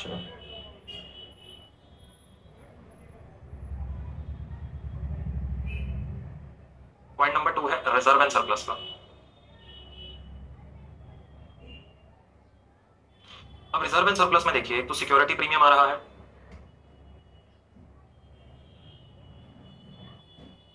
दूसरा आ रहा था फॉरेन प्रोजेक्ट रिजर्व। अब ये एक अमेलगमेशन का वो रिजर्व है जो आप जिसको स्टैट्यूटरी रिजर्व बोलते हैं अगर amalgamation in the nature of purchase होता।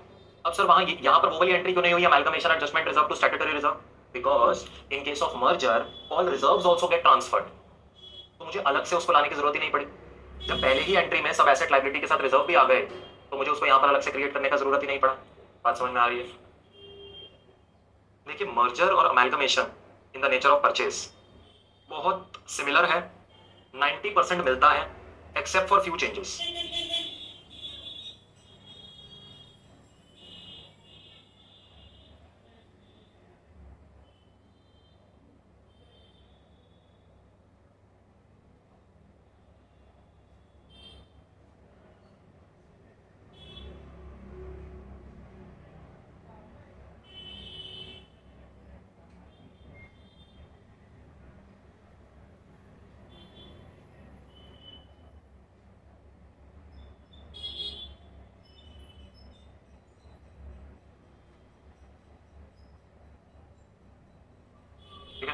ये दोनों ऊपर लिख कर आए 24,016 704।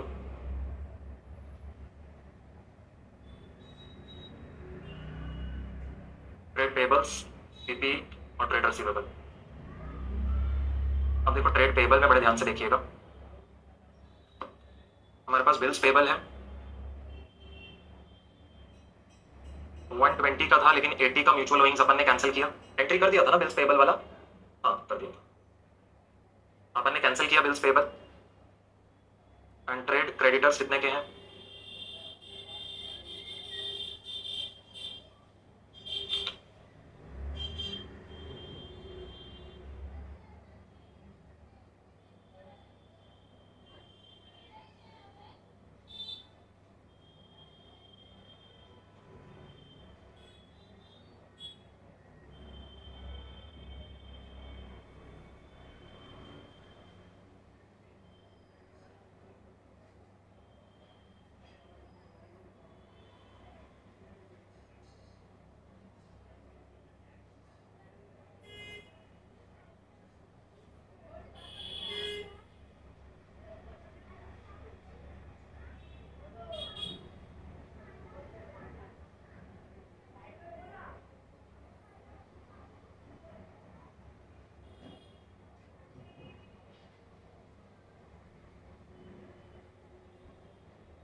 चलिए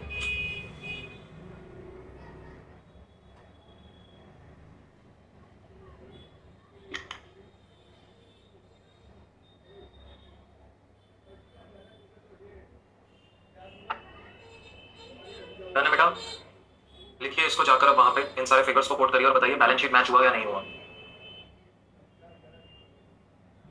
1583 29054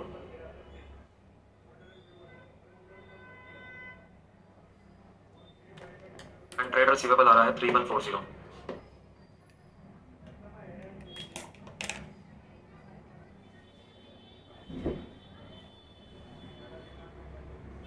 टू 9054 प्लस 11903 प्लस 3140 प्लस 1723, इसका टोटल आ रहा है बेटा 45820। प्लस 16 प्लस 2532, ये आ रहा है 45 1 लाख रुपए का। अच्छा ठीक है, कैश एंड कैश इक्विवेलेंट में से भी तो यहाँ से माइनस करना है, जस्ट अ सेकंड बेटा। ये कैश और कैश इक्विवेलेंट में वो लिक्विडेशन एक्सपेंस पे किया था ना, वो अपन माइनस करना रह गया यहाँ पे कैश अकाउंट में से। टोटल आएगा 45819, ये -1 दिखा देना कैश अकाउंट में, और इसका टोटल आ गया 17/2।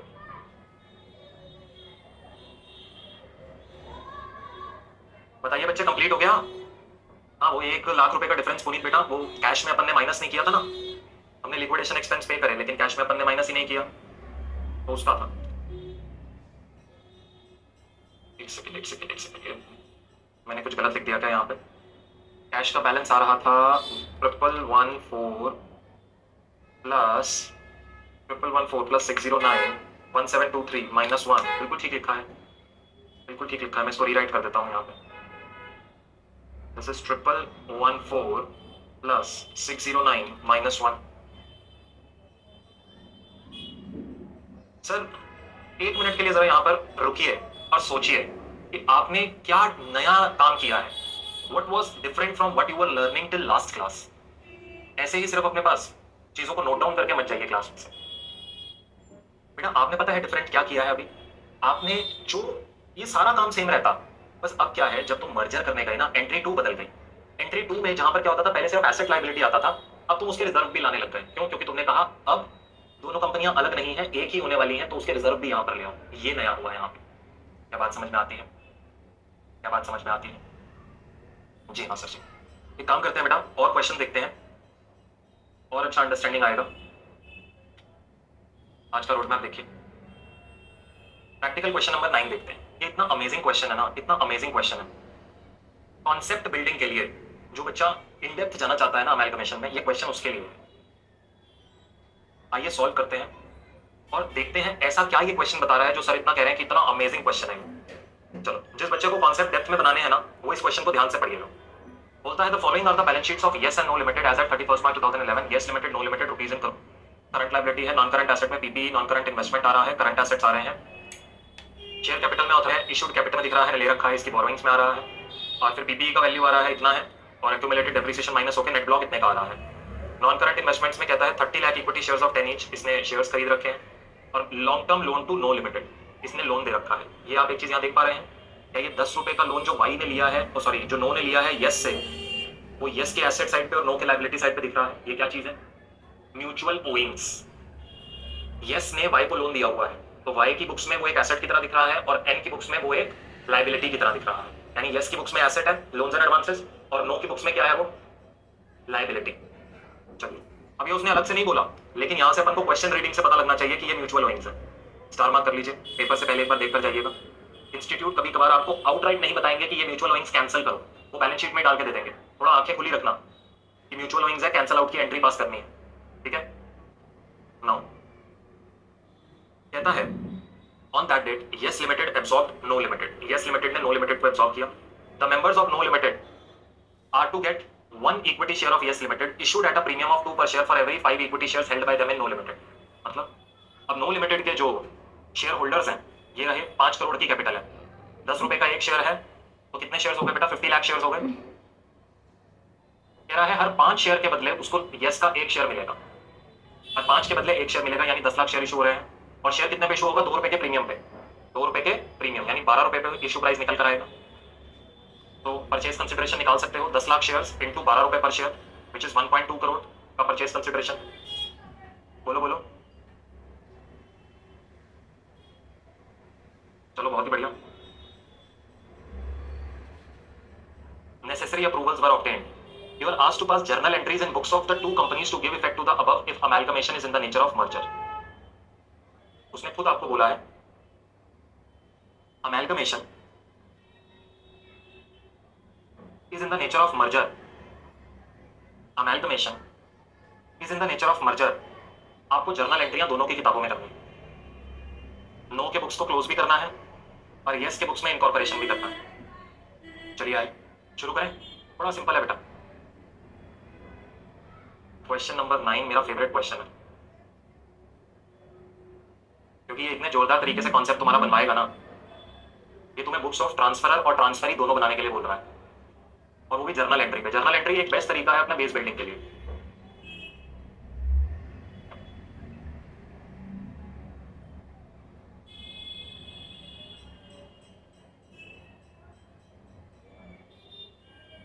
इन the books of no limited, सबसे पहले पुराने ट्रांसफरर का बुक्स क्लोज करते हैं, ठीक है।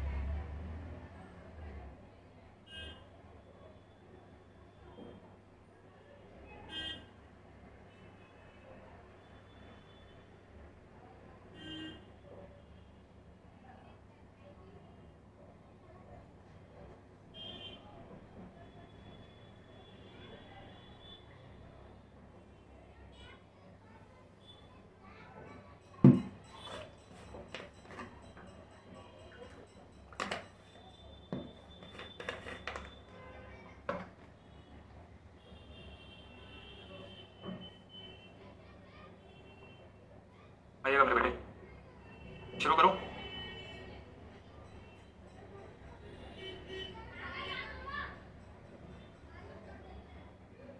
काम करो, 2 पेजेस तो तुमने इसके जर्नल एंट्री के लिए बनाए, मतलब 4 पेजेस इन टोटल तुमने फेयर वर्क के लिए छोड़ना है। 2 पेजेस यस के बुक्स के लिए भी छोड़ दो, और 5वें पेज पर वर्किंग नोट बनाओ एक जरा, परचेज कंसिडरेशन का कंपटीशन।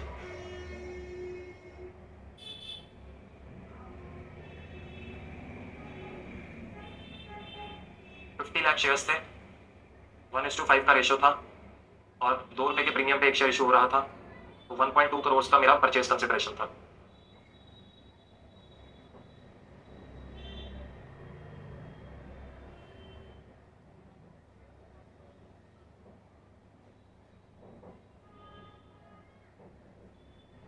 परचेज कंसिडरेशन निकाल लिया। अब आओ इधर, सारा एसेट लाइबिलिटी सब कुछ ट्रांसफर हो रहा है, everything is getting transferred and सब ये मर्जर का केस है तो सब ट्रांसफर जो है वो बुक वैल्यू पर होगा। जी हाँ सर जी, आइएगा इधर। अब लिखिए, पहले सारे एसेट्स को ट्रांसफर करिए, फिर सारे लाइबिलिटीज को ट्रांसफर करिएगा, फिर परचेज कंसिडरेशन ड्यू करिएगा, फिर रिसीव करिएगा purchase consideration, books of purchaser और बुक्स ऑफ सेलर तो आपने सबसे पहले सीखा है अमेलगमेशन में, कोई दिक्कत आनी नहीं चाहिए। चलिए, सारा एसेट सारा लाइबिलिटी ट्रांसफर करिए। रियलाइजेशन अकाउंट डेबिट,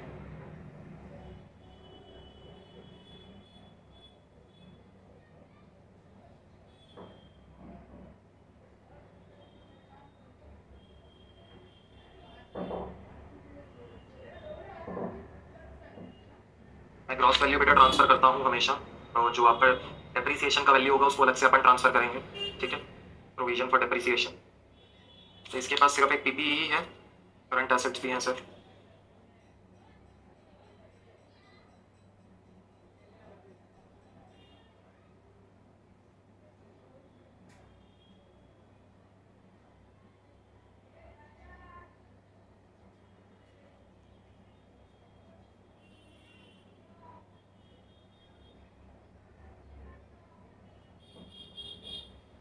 सारा लाइबिलिटी ट्रांसफर करिए मेरे बेटे।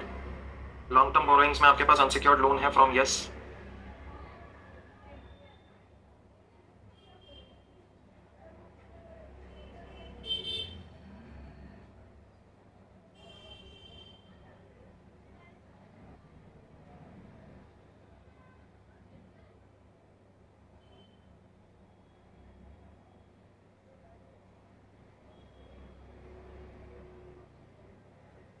साथ में प्रोविजन फॉर डेप्रिसिएशन भी आएगा।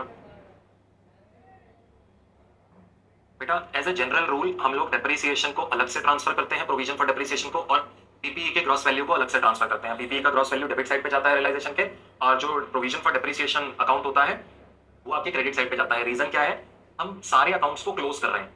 अब बैलेंस शीट पर्पसेस के लिए तो आप एक्यूमुलेटेड डेप्रिसिएशन को माइनस करके दिखाते हो पीपीई में से, लेकिन इन रियलिटी एक्यूमुलेटेड डेप्रिसिएशन या प्रोविजन फॉर डेप्रिसिएशन का क्रेडिट बैलेंस होता है, तो अपन उसको कैसे क्लोज करते हैं, डेबिट करके। तो यहाँ पे हम प्रोविजन फॉर डेप्रिसिएशन को डेबिट डालते हैं। यहाँ पे कितने वैल्यू का बेटा, जैसे 24 करोड़ का वैल्यू है जो हमारे पास हमारे बुक्स में दिख रहा है, उसका अपन डेबिट डालेंगे टू रियलाइजेशन अकाउंट। तो जिनका क्रेडिट बैलेंस है उनको डेबिट करते हैं क्लोज करने के लिए, जिनका डेबिट है उनको क्रेडिट करते हैं क्लोज करने के लिए। ये कितना आ गया,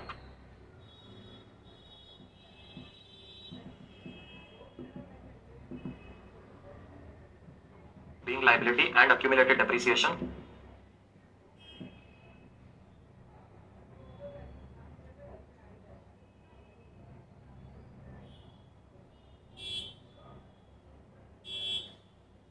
transfer to realization account, transfer to realization account।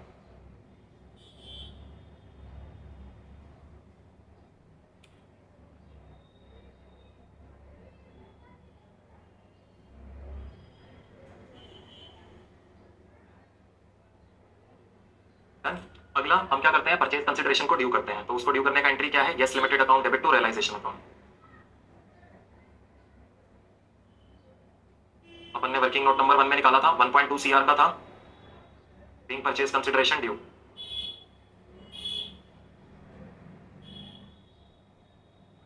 Now उसके बाद क्या होता है बेटा, रियलाइजेशन का जो भी मेरा अब बैलेंस बच रहा है, डेबिट साइड भी कर दिया रियलाइजेशन का एंट्री, क्रेडिट साइड पे भी कर दिया रियलाइजेशन का एंट्री। अब इसका बैलेंसिंग निकालो, तो सिंपली अपने कैलकुलेटर पे निकाल सकते हो। डेबिट का टोटल देखने को मिल रहा है 64 का, क्रेडिट साइड पे एक तो 49 आ रहा है और एक 1.2 आ रहा है, तो 49 प्लस 1.2 माइनस 64 अगर आप करते हैं तो यहाँ पर अपन को दिख रहा है कि एक लॉस आया है रियलाइजेशन में, जो किसके अकाउंट में जाएगा, इक्विटी शेयर होल्डर के अकाउंट में जाएगा।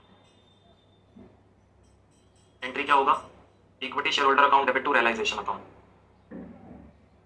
अब जो बच्चा रिवीजन कर आया है बुक्स ऑफ ट्रांसफरर की, वो तो इस टाइम मजा जिंदगी है, एंजॉय कर रहा है। जिसने नई रिवीजन किया वो बेचारा रो रहा है कि सर एंट्री कैसे हो रही है, समझ में नहीं आ रहा।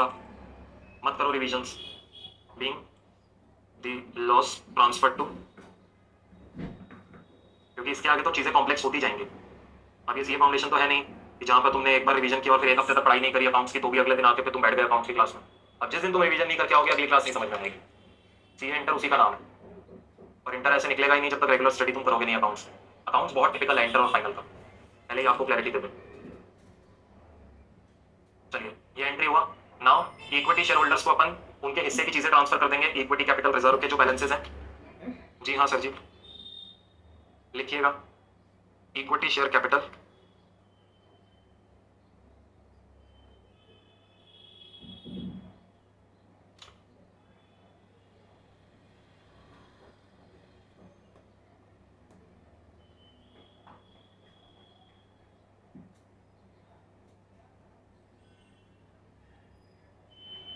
To equity share holder account,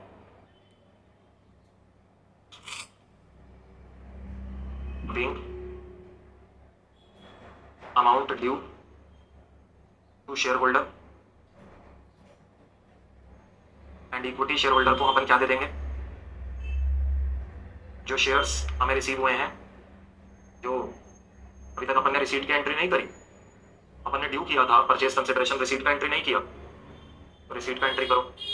equity shares in yes limited account debit to yes limited account, उसने अपन को परचेज कंसिडरेशन पे किया, being purchase consideration received.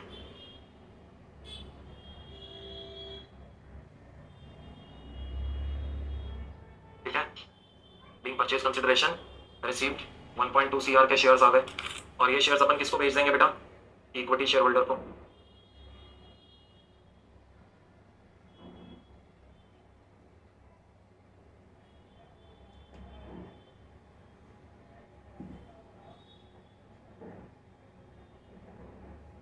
being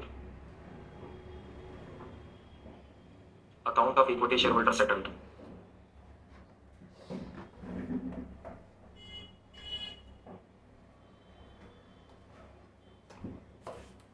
total करिए 1.2 प्लस 1.2 प्लस 15 13.8 1.2 29 64 145.4। कंप्लीट करिए बेटा। बुक्स ऑफ ट्रांसफरर खत्म हो गया है, बुक्स ऑफ ट्रांसफरर खत्म हो गया है। अब सिर्फ और सिर्फ रह गया है बुक्स ऑफ ट्रांसफरी।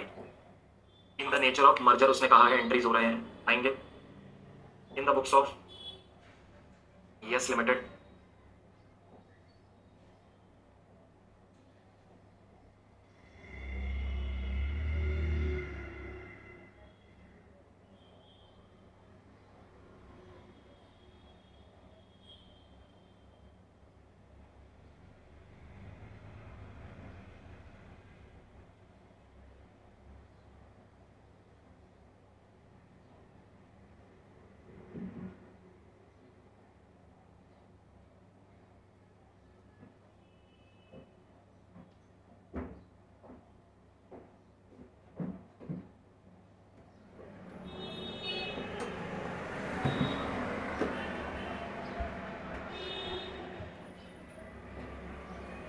चलिए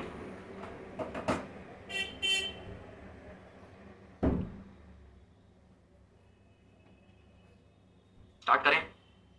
पहला एंट्री क्या होता है बेटा, बुक्स ऑफ परचेजर की अंदर business purchase account debit, purchase consideration due करता हूं टू लिक्विडेटर ऑफ यस आइए no limited,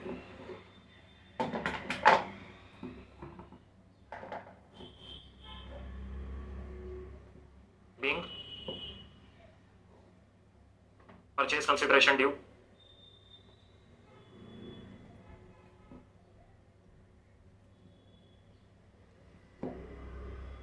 being purchase consideration due.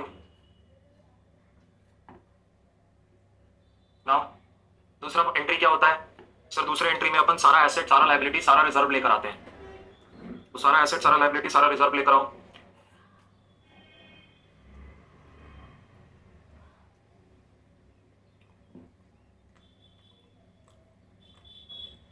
₹30 crore का एसेट आया, करंट एसेट आया 34 करोड़ का। दो लाइनें छोड़ेंगे यहाँ पे बीच में, सारा लायबिलिटी लेकर आओ। लायबिलिटी में सबसे पहले प्रोविजन फॉर डेप्रिसिएशन ले आओ,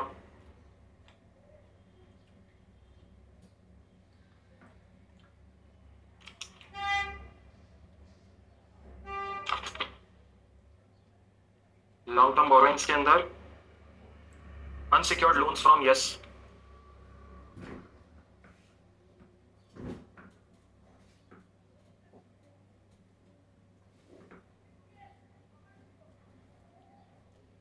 तो करंट लाइबिलिटी ले आओ।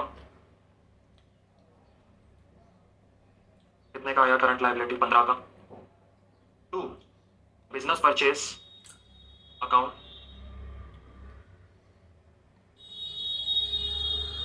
1.2 करोड़। नाउ नाउ मैं सारा का सारा रिजर्व भी लेकर आऊंगा। Amalgamation is in the nature of merger my dear friends. So यहां पर सबसे पहले मैं अपना सारा रिजर्व भी लेकर आऊंगा। रिजर्व कितना है? 10 का। अब देखिए मेरे बच्चे, आपके यहाँ पे बैलेंसिंग फिगर क्या बच रहा है?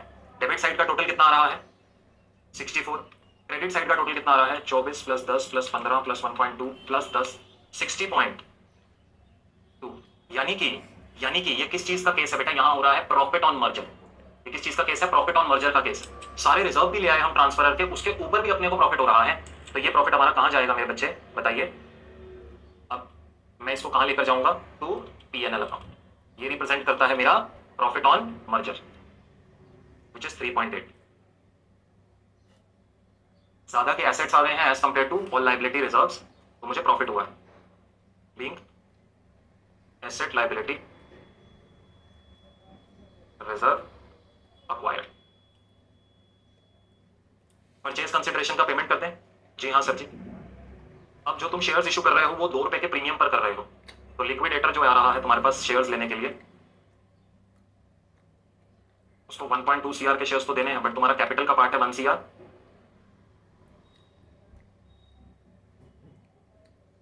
और सिक्योरिटी प्रीमियम का पार्ट है 0.2।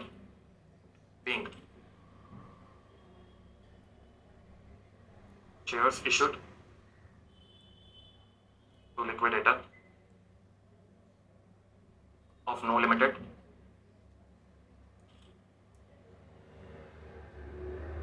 now।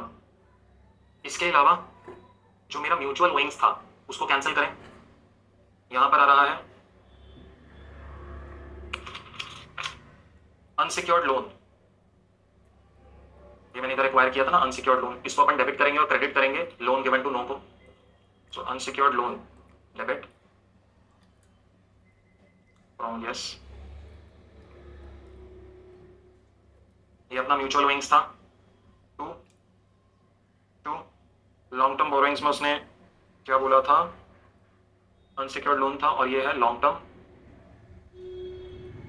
Loan to no limited. Being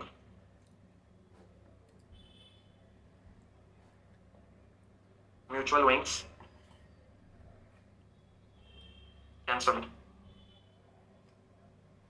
being mutual owings cancelled. That's it. Total करिए 10, 1.2, 64, 1.2, 76.4।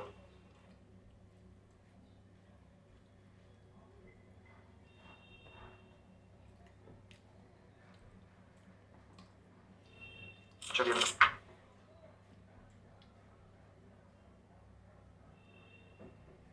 सर, इसके साथ ये क्वेश्चन भी फिनिश होता है। Books of transfer and transfer ही बनाना था, लेकिन आपने सर कहा था इस क्वेश्चन में बड़ी अमेजिंग अंडरस्टैंडिंग मिलेगी। क्वेश्चन कर लिया, कुछ नया दिखा नहीं सर हमको, अभी नहीं दिखा, एग्जाम से पहले पक्का दिखेगा, गारंटीड।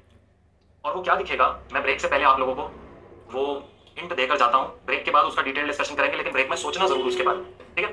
क्वेश्चन देखो, अब इसका जो आंसर अपन ने बिल्ड किया है, हमने एक बनाया है बुक्स ऑफ ट्रांसफर यानी सेलर, और एक बनाया है बुक्स ऑफ परचेजर यानी ट्रांसफरी, ठीक है? और ये था amalgamation in the nature of merger, यानी वोडा आइडिया वाला केस मान लो अपने पास। वोडा अपना बिजनेस लेकर आ रहा है, आइडिया अपना बिजनेस लेकर आ रहा है, मिलकर वोडा आइडिया बना रहे हैं, ठीक है? अब जब यहाँ पर ये नो लिमिटेड ने अपना धंधा क्लोज किया, तो इसने सारा एसेट रियलाइजेशन में डाला, सारा लाइबिलिटी रियलाइजेशन में डाला, और यस लिमिटेड से परचेज कंसिडरेशन ड्यू करते हुए उसने वो परचेज जो भी उसके पास शेयर्स आए वो इक्विटी शेयर होल्डर को दे दिया, ठीक है? लेकिन इसी के अंदर एक एंट्री ये भी हुआ था, नो लिमिटेड ने अपने रिजर्व्स सारे इक्विटी शेयर होल्डर्स को ट्रांसफर कर दिए थे। एक यहाँ पर ये कंसिडरेशन हुआ था एंट्री नंबर 5 में, जब हम बुक्स ऑफ ट्रांसफर बना रहे थे, कि सारे reserve and surplus equity share holders को ट्रांसफर हो गए थे। बात समझ में आ रही है मेरे बच्चे? हाँ सर। अब अगर रिजर्व सारे इक्विटी शेयर होल्डर्स को ट्रांसफर हो गए थे, तो जब मैं यहां पर अपने पास जाता हूं येस लिमिटेड यानी ट्रांसफरी की बुक्स में, जो परचेजर है उसकी बुक्स में, और जब मैं सारे एसेट लायबिलिटी रिकॉर्ड कर रहा हूं, तो यहां पर ये रिजर्व फिर दोबारा कहां से आ गए? सोचिए इस बारे में। सर जब सारे रिजर्व्स ट्रांसफरर कंपनी की बुक्स को क्लोज करते हुए इक्विटी शेयर होल्डर को ट्रांसफर हो गए, वो तो होने ही है, वो बिलोंग ही इक्विटी शेयर होल्डर को करता है। तो सवाल ये उठता है कि यहां पर येस लिमिटेड के जब बुक्स बन रहे थे, बुक्स ऑफ परचेजर में ये रिजर्व्स फिर कहां से आ गए? अब इस सवाल का जवाब मैं अभी नहीं दूंगा आप लोगों को, आपके पास ब्रेक में टाइम है, आप सोचिए इस बारे में। ये ही अंडरस्टैंडिंग है। मैक्सिमम जगह ये जर्नल एंट्री लिखवाकर आगे बढ़ जाते हैं। आप अपने पीयर से डिस्कस करना, ये प्रॉब्लम उनके आगे पोस्ट करना और उनसे लॉजिक मांगना, और जब उन्हें लॉजिक ना क्लियर हो तो उनको लॉजिक समझा कर आना। बात समझ में आ रही है? लॉजिक समझा कर आना। अभी तुम्हारे पास ब्रेक तक का टाइम है, आराम से सोचो इस बारे में। ब्रेक से आने के बाद मैं आपसे दोबारा पूछूंगा कि ये कैसे आ गए यहाँ पे रिजल्ट्स, ठीक है? वादा रहा। जब इक्विटी शेयर होल्डर को ट्रांसफर हो गए तो फिर यहाँ पे दोबारा कैसे आ रहा? चल आ जाइए, ब्रेक के बाद 10 से 12 मिनट का ब्रेक लेंगे, उसके बाद हम आगे कंटिन्यू करें।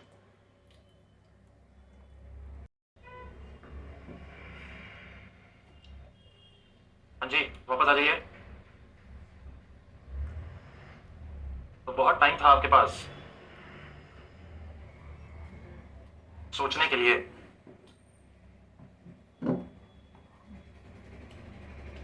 कि सर यहां पर जो ये रिजर्व हमने ट्रांसफर किया है इक्विटी शेयर होल्डर्स को, वो यहां पर दोबारा से कैसे आ रहा है जब हम बुक्स ऑफ ट्रांसफरी कंपनी बना रहे हैं? सुनिए मेरी बात ध्यान से, वंस एंड फॉर ऑल ये अपना लॉजिक क्रिएट कर लीजिए। बहुत इजी सा लॉजिक है। सुनिए बेटा, जब हम बुक्स ऑफ ट्रांसफरर बनाते हैं, यहां पर हम आपको दे रहे हैं एक्स्ट्रा नॉलेज। ये एक्स्ट्रा नॉलेज हम बोलते हैं सेवा। सेवा जो होता है, जब भी मैं सेवा लिखूं that means it is not for exam. आपने इसको एग्जाम में कोट कर नहीं आना है, ये सिर्फ आपके क्लास पर्पसेस और आपकी नॉलेज के लिए, ठीक है मेरे बच्चे? जी हाँ। देखिए बेटा, जब भी हम बुक्स ऑफ ट्रांसफरर बनाते हैं, एक सिंपल सा रूल हमेशा याद रखिएगा कि जो भी रिजर्व हमारे पास अवेलेबल होते हैं, वो रिजर्व किसको बिलोंग करते होते हैं बेटा? इक्विटी शेयर होल्डर को बिलोंग करते हैं। यहां पर ये ट्रांसफर 100% केस में होगा ही होगा। लेकिन अब सवाल उठता है, जब सर मैं अपने पास ट्रांसफरी की किताबें बनाता हूं, तो ट्रांसफरी की किताबें बनाते टाइम अब अगर ये amalgamation in the nature of purchase होता, तो परचेज में तो कोई दिक्कत नहीं थी। रिजर्व जो होते हैं पुरानी कंपनी के नई कंपनी में ट्रांसफर नहीं होते हैं, सो नो रिजर्व ट्रांसफर, यहां पर कोई रिजर्व ट्रांसफर नहीं होता है। लेकिन अगर अमेलगमेशन हम बोलते हैं इन द नेचर ऑफ मर्जर, तो यहां पर सर दोबारा से रिजर्व जो है वो यहां पर ट्रांसफर किए जाते हैं। अब अपन को दिक्कत ये आ रही है कि प्रैक्टिकल क्वेश्चन नंबर 9 के अंदर मैंने इक्विटी शेयर होल्डर्स को ट्रांसफर कर दिया रिजर्व्स, और उसके बाद आपने जब बुक्स ऑफ ट्रांसफरी कंपनी बनाया तो आपने दोबारा से रिजर्व्स जो है यहां पर दिखा दिए कि ये रिजर्व्स जो है वो ट्रांसफरी कंपनी ने भी अपने पास रिसीव कर लिए हैं। ऐसा आपने क्यों किया सर? अब सुनिए ध्यान से मेरी बात। रिजर्व क्या होता है, उसका बेसिस, उसका प्रेमाइस समझिए। What is reserve? Reserve is an accumulated balance of your profits. Reserve क्या है? Accumulated balance of your profits, right? And क्या ये रिजर्व कोई अलग से पैसा पड़ा हुआ है, या ये रिजर्व एक तरीके से रिप्रेजेंट करता है आपके नेट एसेट्स को ही? मुझे बताइए, कभी आपने बैलेंस शीट अगर देखा हो ध्यान से, तो ये आ रहा आपका शेयर कैपिटल, ये रहा आपका रिजर्व एंड सरप्लस, ये आ रहे हैं आपके एसेट्स, ये आ रहे हैं आपके लायबिलिटीज। अब एक बात बताइए, आपने एसेट ट्रांसफर किया, रिजर्व ट्रांसफर किया, ये रिजर्व सरप्लस में जो बैलेंस पड़ा है, क्या ये अलग से कोई बैलेंस रिप्रेजेंट कर रहा है, या ये जो रिजर्व एंड सरप्लस है एक्चुअली में रिप्रेजेंट एक इन्वेस्टमेंट इन नेट एसेट्स ही कर रहे हैं? नेट एसेट वर्ड क्यों यूज करता हूं बेटा? Asset minus liability net assets कहलाता है।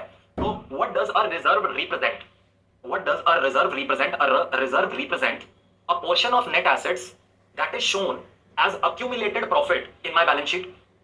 A portion of my net assets that is shown as accumulated profits in my balance sheet, and rest is what? Investment from the owners. जरा इस perspective में आज आप रिजर्व को समझिए।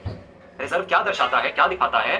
ये दिखाता है रिजर्व में जो बैलेंस पड़ा है वो क्या दिखा रहा है? That this balance has been invested in various assets, but ये जो बैलेंस इन्वेस्ट हुआ था ये एक्चुअली मेरा accumulated प्रॉफिट्स का बैलेंस था, ठीक है? अब जब मैं परचेज के अंदर इन द नेचर ऑफ परचेज में अकाउंट्स लिखता हूं, मैं केवल एसेट लायबिलिटी लेकर आता हूं। मैं कहता हूं ये जो एसेट लायबिलिटी है ये मेरे हो गए हैं, मेरे को उससे रिलेटेड कोई रिजर्व क्रिएशन नहीं करना है। लेकिन जब मैं मर्जर में जाता हूं, तो मर्जर के केस में भावनाएं क्या थी? बोलो, क्या बताया था ब्रेक से पहले? मिलकर काम करेंगे। मैं तेरे को एक्वायर नहीं कर रहा, हम मिलकर काम करेंगे। हाथ मिलाया, हम मिलकर काम करेंगे। अब पुराने शेयर होल्डर भी इस कंपनी के शेयर होल्डर बन रहे हैं, ठीक हो गई बात? अब सुनो मेरी बात। पुराने शेयर होल्डर्स क्या कहते हैं कि यार आज तक क्या था, मेरा जो नेट एसेट्स था उसका एक पोर्शन मेरे रिजर्व्स में बैठा हुआ था। 100% मेरा कैपिटल नहीं रिप्रेजेंट हो रहा था फ्रॉम माय नेट एसेट्स। मेरा कैपिटल मान लो 100 रुपए का मैंने लगाया था, 20 रुपए के मेरे रिजर्व एंड सरप्लस का बैलेंस था, तो ये जो पूरा 120 रुपए था ये मेरे नेट एसेट्स में इन्वेस्टेड था। अब यहां पर मर्जर में क्या बोला? क्या मर्जर होने से अब ये नेट एसेट्स केवल मेरी कैपिटल ही रिप्रेजेंट करेंगे पूरा 120 रुपए का? The answer is no. Again यहां क्या बोला जाता है, जब आप मर्जर कर आए अपने नेट एसेट्स का, तो उसमें से जो पोर्शन आज से पहले आपके रिजर्व रिप्रेजेंट कर रहा था, यानी इस नेट एसेट्स में से 20 रुपए का ऐसा पोर्शन था which was represented by way of your reserves, वो दोबारा से आप यहां पर आकर क्रिएट कर दीजिए। एक्चुअल लॉजिक ये होता है, यहां रिजर्व ट्रांसफर नहीं हो रहा ट्रांसफरी कंपनी, यहां क्या होता है, जो मेरा नेट एसेट्स होता है ना, आज तक उसका दो डिवीजन था, 100 रुपए का शेयर कैपिटल, 20 रुपए का रिजर्व, ये सेम डिवीजन को हम कहते हैं हम आगे भी कंटिन्यू करेंगे क्योंकि शेयर होल्डर सेम है। अब क्या हो रहा है, अगर मैं ये सेम डिवीजन नहीं कंटिन्यू करता तो आज तक मैं क्या बोलता था, 120 रुपए का नेट एसेट था, उसमें 100 रुपए कैपिटल और 20 रुपए मेरे एक्यूमुलेटेड प्रॉफिट्स के थे। लेकिन अब अगर मैं ये नहीं क्रिएट करूं रिजर्व जाकर ट्रांसफरी कंपनी में, तो होगा क्या, ये जो 120 रुपए के नेट एसेट्स आ रहे हैं, this will entirely be represented by my capital, जबकि मैंने इतना कैपिटल तो इन्वेस्ट करा ही नहीं था उस बिजनेस में, मैंने तो 100 रुपए लगाए थे, 20 रुपए तो मैंने उसी बिजनेस से कमाकर उसी बिजनेस में दोबारा लगा दिया था, प्रॉफिट्स री इन्वेस्टेड इन द बिजनेस। तो इसलिए बोला गया जब आप मर्जर में आ रहे हैं, मर्जर के सिनेरियो में, तो आप बिल्कुल सेम अपने फाइनेंशियल स्टेटमेंट्स रखेंगे जैसा आपका पहले फाइनेंशियल स्टेटमेंट था। अगर आपके पहले के फाइनेंशियल स्टेटमेंट्स में आपके 120 रुपए के नेट एसेट्स के दो कंपोनेंट थे, कैपिटल और रिजर्व, उस सेम कंपोनेंट को आप ट्रांसफरी कंपनी में भी मेंटेन कर रखेंगे। इसी वजह से जब हम अपने पास सारे एसेट्स को लेकर आ रहे हैं अलोंग विद द लायबिलिटीज, तो हम अपने पास अपने रिजर्व्स भी यहां पर इन एसेट्स का, इन नेट एसेट्स का रिप्रेजेंटेशन हम रिजर्व्स के थ्रू भी करवा रहे हैं कि 10 रुपए का रिजर्व में बैलेंस अलग से अपोर्शन कर दीजिए। ये रिजर्व हम आज से पहले भी एक्यूमुलेटेड प्रॉफिट अपनी पिछली बैलेंस शीट में लिए बैठे थे, अब नो लिमिटेड के जो शेयर होल्डर यहां पर आएंगे वो कहेंगे जो रिजर्व में 10 रुपए का बैलेंस पड़ा है, ये हमारा एक्यूमुलेटेड प्रॉफिट है जो हमने पास्ट में कमाया था। ये है लॉजिक। ये रिजर्व एक्चुअल में कोई अलग से पैसा थोड़ी ना है, इन नोटों के ऊपर मैंने ठप्पा लगा दिया जी ये तो मेरा एक्यूमुलेटेड प्रॉफिट का पैसा है, ना ना ना ना ना। ये रिजर्व भी क्या रिप्रेजेंट करता है, मैंने बिजनेस में 100 रुपए का कैपिटल लगाया, ओवर द पीरियड मैंने 20 रुपए कमाए बिजनेस से और उसको दोबारा से बिजनेस में रीइन्वेस्ट कर दिया, तो 120 रुपए मेरा टोटल बिजनेस में लगा हुआ है। अब जब ये कंपनी बिककर नई कंपनी के पास जाएगी और सेम शेयर होल्डर वापस वहां जाएंगे, तो वहां पर कहेंगे आगे जाकर भी हम यही सेम प्रपोर्शन मेंटेन रखेंगे, अपने कैपिटल का और रिजर्व का 20 रुपए, समझे। इसलिए हम यहां पर आकर ट्रांसफरी कंपनी में सेम वही रिजर्व क्रिएट करते हैं जो पहले थे। अब अगर मुझे यहां कोई लॉस हो जाता है अमेलगमेशन पे, तो मैं क्या बोलता हूं, फिर ये जो लॉस आया है अमेलगमेशन में, वो मैं इन्हीं रिजर्व से पहले राइट ऑफ करूंगा जो मेरे ट्रांसफरर कंपनी के रिजर्व थे। क्यों, क्योंकि लॉस क्यों हुआ, लॉस क्यों हुआ, मैं ट्रांसफरर कंपनी को पे कर रहा था, उसके शेयर होल्डर्स को पे कर रहा था, तो मैंने उनको एक्स्ट्रा पे कर दिया। अब उनको एक्स्ट्रा पे किया है उनके कैपिटल का मैंने, तो उनको एक्स्ट्रा पेमेंट गया, तो उन्हीं के रिजर्व्स में से तो वो लॉस को राइट ऑफ करूंगा ना। अब देखो एक और कंसिडरेशन यहां से तुम्हारा क्लियर होना चाहिए, जो वो यहां पर तुमको कह रहा था नोट्स में, जो यहां पर तुमको वो नोट्स में कह रहा था, इधर आइए, पॉइंटर नंबर 6 में मैंने तुमको सिखाया था अकाउंटिंग ट्रीटमेंट में in the amalgamation in the nature of merger में मैंने कहा था all asset liability reserve of the transferor company needs to be transferred at the book value and amount to be adjusted against reserve क्या होगा, that will be purchase consideration minus share capital of the transferor company. अब सुनिए इस बात को ध्यान से, यानी कि जो मैंने अभी क्वेश्चन भी आपको करवाया था, जो मैंने क्वेश्चन भी आपको करवाया था, कौन सा वाला, प्रैक्टिकल क्वेश्चन नंबर 12, कितने बच्चों को याद है, वहां पर मैं परचेज कंसीडरेशन 9,000 रुपए का पे कर रहा था जबकि मेरा कैपिटल था 6,000 रुपए का, तो मैं एक्सेस पेमेंट जो करवा रहा हूं उनको।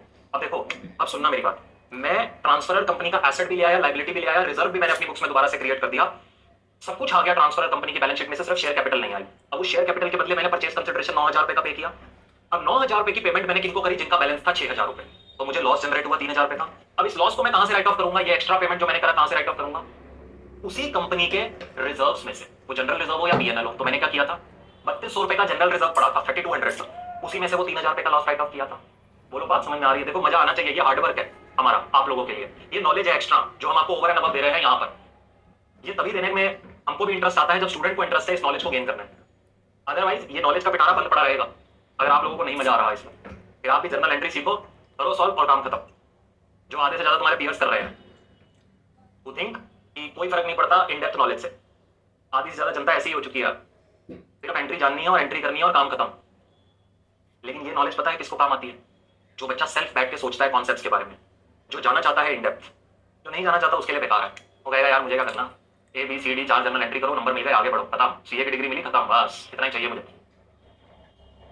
समझ में आई बात, समझ में आई बात। यहाँ पर ये बात क्यों लिखी हुई थी, amount to be adjusted against the reserves, वो कह रहा था सब कुछ तो मैं यहाँ पर ले आया, एसेट लायबिलिटी रिजर्व, तो जितना मैंने एक्स्ट्रा पेमेंट किया वो एक्स्ट्रा पेमेंट किसको कर रहा हूँ, शेयर होल्डर्स को, पुरानी ट्रांसफरर कंपनी के, जो एक्स्ट्रा पेमेंट उनको कर रहा हूँ वो उन्हीं के रिजर्व में से कम कर दूंगा। जो मुझे लॉस होगा वो मैं जो उसका रिजर्व क्रिएट कर रहा हूँ यहाँ पे उसी में से कम कर दूँ। समझ में आई बात, यह है वो बेटा, आप लोगों के लिए आपका नॉलेज एडिशन हुआ होगा। हमारी तरफ से हम पूरा 200% डाल रहे हैं। अगर आपको मजा आ रहा हो जरूर से मेरे साथ अपना फीडबैक शेयर करना, ताकि मैं आगे भी आप लोगों के साथ ये 200% शेयर करता रहूँ। अगर आप लोगों को लेट सपोज वो भी फीडबैक हो कि नहीं समझ सर हमें इतना इन डेप्थ नहीं जाना है, आप मत बताया करिए, वो भी मुझे बता देना। आप कैसे अपना फीडबैक शेयर कर सकते हो, आप लोग आपके जो कोर्सेज हैं वहाँ पे एक रेटिंग्स और रिव्यू का सेक्शन, वहाँ पे आप अपना फीडबैक शेयर कर सकते हो, तो आप मुझे जरूर बताइएगा। चलिए अब हम लोग चलते हैं एक मल्टीपर्पज क्वेश्चन, क्वेश्चन नंबर 8 की तरफ। बहुत अमेजिंग क्वेश्चन। अब अगेन ये क्वेश्चन आपको पूरा का पूरा कॉन्सेप्ट समराइज कर देगा अमेलगमेशन का। मतलब ये वो क्वेश्चन है जो एक क्वेश्चन में आपको amalgamation in the nature of purchase और मर्जर दोनों आमने सामने दिख जाएंगे। क्वेश्चन कहाँ है, ये रहा। ऐसा क्वेश्चन एग्जाम में आने का प्रोबेबिलिटी बहुत कम है, पहले बता दूं। ये बहुत लेंथी क्वेश्चन है, ये एक क्वेश्चन आपका दिमाग पूरा ग्रिल कर देगा, अच्छे से ग्रिल करेगा। ये जितना क्वेश्चन का लेंथ है ना, ये क्वेश्चन का लेंथ आपका 25 नंबर में बनता है। एंट्री और बैलेंस शीट दोनों मांगा है। उसने बोला है show the journal entry balance sheet assuming that amalgamation is in the nature of merger, amalgamation is in the nature of purchase. तो इन टोटल तुमको जर्नल एंट्री करना है पहले यहाँ पे, जर्नल बैलेंस शीट, और फिर जर्नल बैलेंस शीट यहाँ बनाना है। 4 आइटम बनाने हैं। अगर इस क्वेश्चन को मुझे एग्जाम में देना हो, मैं जर्नल एंट्री हटा दूंगा, कहूंगा बैलेंस शीट बनाकर दे दो इन the nature of merger in the nature of purchase. एक ही क्वेश्चन को दोनों तरीके से अज्यूम करके सॉल्व करना है, सारा कॉन्सेप्ट समराइजेशन एक ही क्वेश्चन। ओ बहुत जबरदस्त। तो एग्जाम में कैसे पूछा जाएगा, बस वो यहाँ से ये वाला पार्ट डिडक्ट कर देगा, जर्नल एंट्री वाला, कहेगा बैलेंस शीट बनाओ, और आया भी हुआ है, पहले बता दूं। सिर्फ बैलेंस शीट बनाओ इन the nature of merger in the nature of purchase assume करते हुए।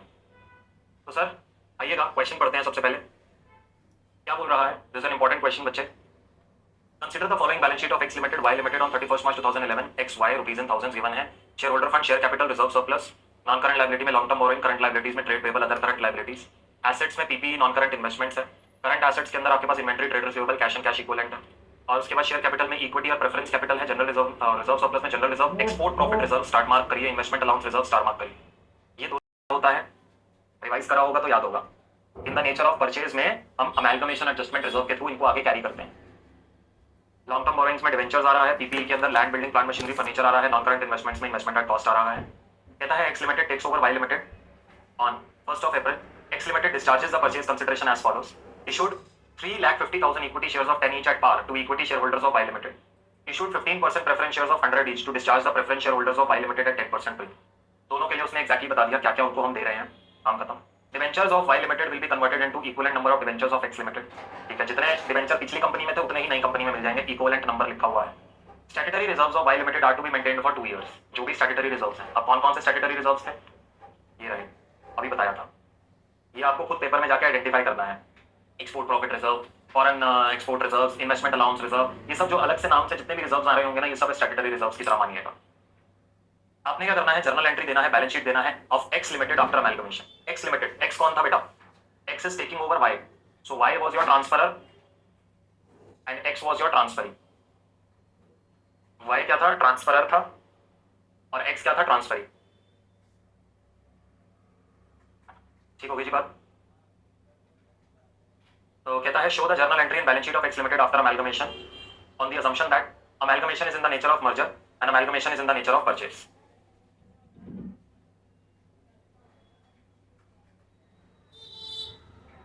चलिए बेटा,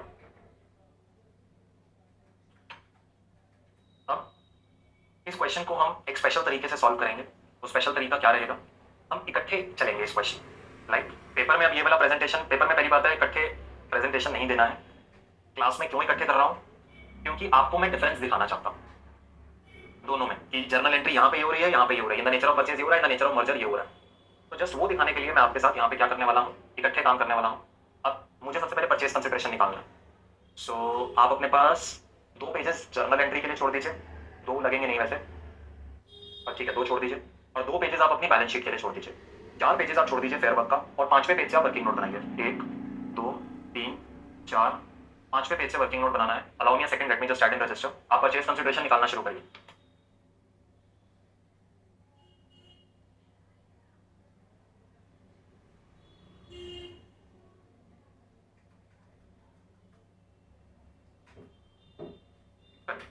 कंप्यूटेशन ऑफ परचेज कंसिडरेशन लिखिएगा, working note number 1।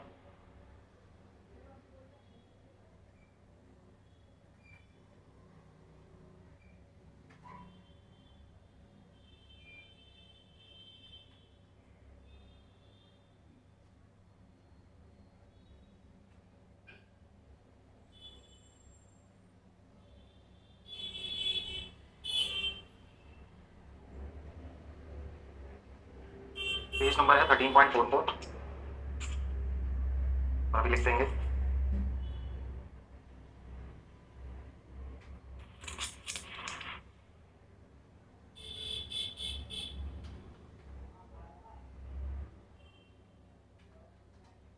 Rupees in thousands. Question में रुपीज इन थाउजेंड है जी। आइए परचेज कंसिडरेशन निकालते हैं। इशूड 3,50,000 इक्विटी शेयर्स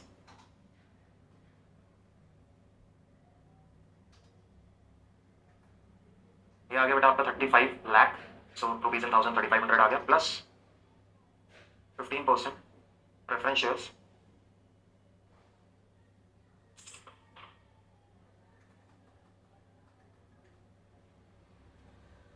$17 लाख को वो कह रहा है at a premium of 10%, at a premium of 10%। सो ये कितना बन गया 1,70,000 का प्रीमियम जुड़ेगा, 18,70,000 which is 1870। 3500 plus 1870, this comes out to be purchase consideration of 5370। क्या है बच्चे?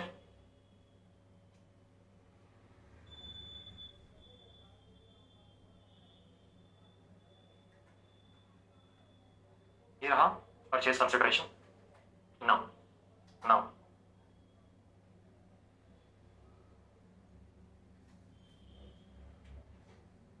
come to your journal entry, ठीक है?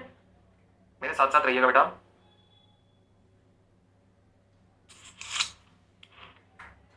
इसको आप क्या करिए, पेज को ऐसे करके दो में डिवाइड कर दीजिए, ऐसे बेशक हाफ फोल्ड कर दीजिए या दो में डिवाइड कर दीजिए एक लाइन डाल के।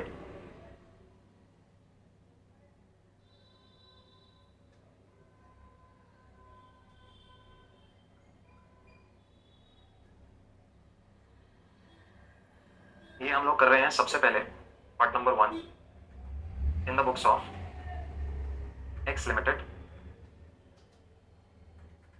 Journal.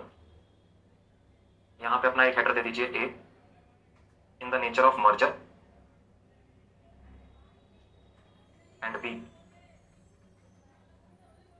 In the nature of purchase. अब देखिए ये एक ऐसा क्वेश्चन रहेगा जहां पे आपको इन दोनों का डिफरेंस क्लियर हो जाएगा, क्या एंट्रीज का डिफरेंस होता है।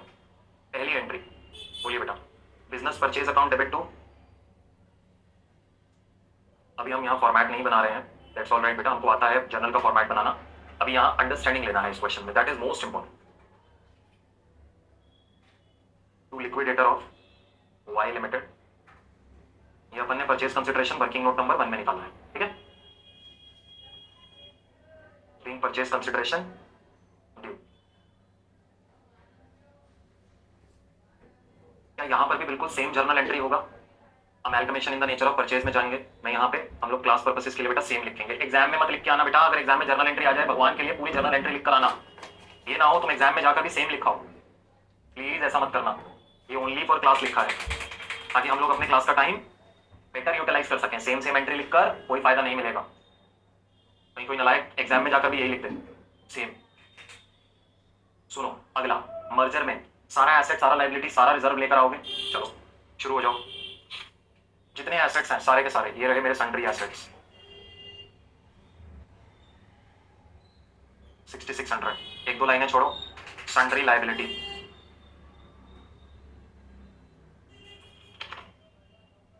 अब लाइबिलिटी में long term borrowing, trade payable और करंट लाइबिलिटीज तीनों आ जाएगा। This is 7 and this is 850, ठीक है मेरे बच्चे। ये सब रुपीज इन थाउजेंड्स चल रहा है, ऊपर यहाँ पे लिख दिया रुपीज इन 1000, ठीक है मेरे बेटे। टू बिजनेस परचेज, अब यहां तक तो ये एंट्री दोनों के लिए सेम है। अब वेरिएशन कहां आएगा मेरे बेटे बताइए? सर वेरिएशन यहां आएगा कि अब हम सबसे पहले अपने सारे रिजर्व्स लेकर आएंगे। यहां पर डिफरेंट चीज क्या रहने वाली है, ये देखो मैं इसको डिफरेंट पेन से लिखता हूं। सारे एसेट आ गए, सारे लाइबिलिटी आ गए, अब सारे रिजर्व्स भी आएंगे। सबसे पहले एक्सपोर्ट प्रॉफिट,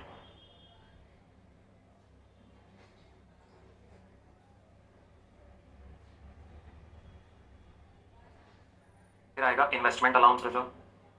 जो रिजर्व उस कंपनी ने बना रखे थे ट्रांसफरर ने, वो एज इज मैं भी बनाऊंगा क्योंकि अब बिजनेस मर्ज हुआ है। पार्ट नंबर 1 मर्जर का है, ठीक है मेरे बच्चे।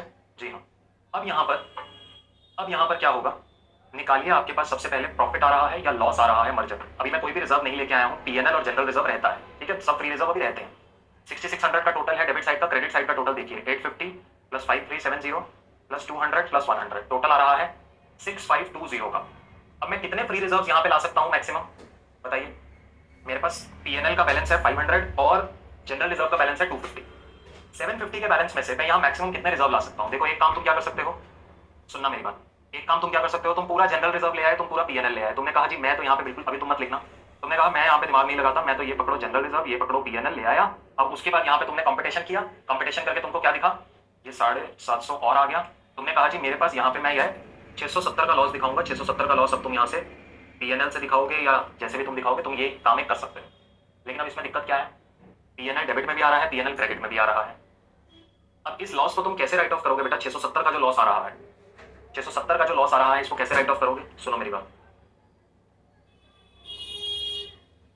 ये 670 कैसे निकालते हैं सब कुछ वैसे तो सिखा रखा है, बट अभी दोबारा दिखा दूंगा। तुम कहोगे मैंने जनरल रिजर्व लेकर आना था,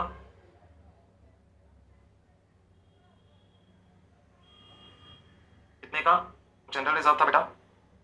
250 का। इसमें से पूरा 250 माइनस हो गया तो जीरो आया। फिर बाकी मैंने जो बाकी का लॉस था 670 में से बचा हुआ था, वो पीएनएल से राइट ऑफ करूंगा। तो 670 में से अगर 250 का लॉस मैंने यहाँ से राइट ऑफ कर दिया तो कितना बचा? 420 का लॉस। 420 का लॉस राइट ऑफ करने के बाद पीएनएल में 80 का बैलेंस आ जाएगा। Being asset liability reserve taken over.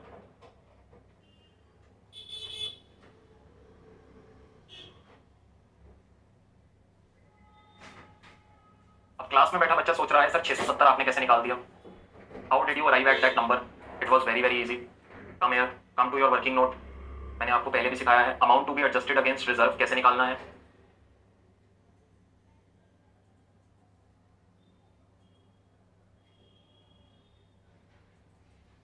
Amount to be adjusted against reserve कैसे निकालना है? ये रहा परचेज कंसिडरेशन 5370 का। इसमें से तुमने माइनस कर देना है, ये तुम उसको पे करवा रहे हो उनके शेयर होल्डर्स को। उनका कैपिटल था कितना? उनका शेयर कैपिटल था कितना? मतलब तुम उनका एसेट ले आए, लायबिलिटी ले आए, रिजर्व भी अपने पास लेकर आ रहे हो। अब उनके पास बचा क्या है? ट्रांसफर के पास सिर्फ शेयर कैपिटल। तो उस शेयर कैपिटल के बदले तुमने उसको दिया 5370, कैपिटल था 4700 का। तो तुमने कितना एक्सेस पेमेंट किया उनके शेयर होल्डर्स को? निकालो यहाँ से। 670 का पेमेंट किया। अब इस 670 का तुमने एडजस्टमेंट देना है। यही तो है तुम्हारा लॉस ऑन अमैल्गमेशन। चीजें कनेक्ट हो रही हैं बेटा, एक एक चीज, एक एक एंट्री, एक एक नंबर को आपको एक्सप्लेन कर रहे हैं। आई जस्ट होप आप फोकस करके बैठे हैं क्लास में। 670 का नंबर यहां से निकला है, तो जो हमने 670 एडजस्ट किया है ना, इसका एडजस्टमेंट कैसे किया है? एक तो जनरल रिजर्व से किया है, कितने का? 270 का, सॉरी 250 का, जितना जनरल रिजर्व में बैलेंस था। बाकी कहां से किया है? उसके पीएनएल से किया है। तो कितना बच गया? 670 माइनस 250, 420। समझे क्या एडजस्टमेंट कैसे हुआ है?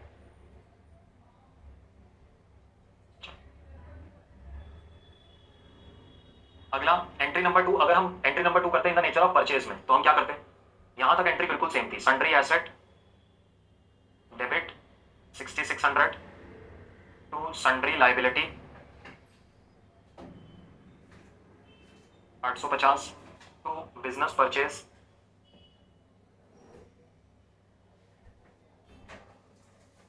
5370। ये एंट्री बिल्कुल सेम थी। अब परचेज में क्या होता है?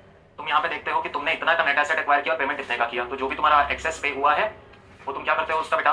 जनरल ये कैपिटल रिजर्व या फिर गुडविल में वो पैसे को ट्रांसफर करते हो। अभी यहाँ पे क्या जनरेट हो रहा है? Capital reserve. तो ये मैं डिफरेंट पेन से लिखता हूँ ताकि तुमको वेरिएशन समझ में आए दोनों में। Being asset and liability acquired. अब यहाँ पे हम उसके रिजर्व्स को अपने यहाँ रिजर्व नहीं बनाते। चलो बहुत बढ़िया। एंट्री नंबर 3 परचेज कंसिडरेशन का पेमेंट होगा लिक्विडेटर को।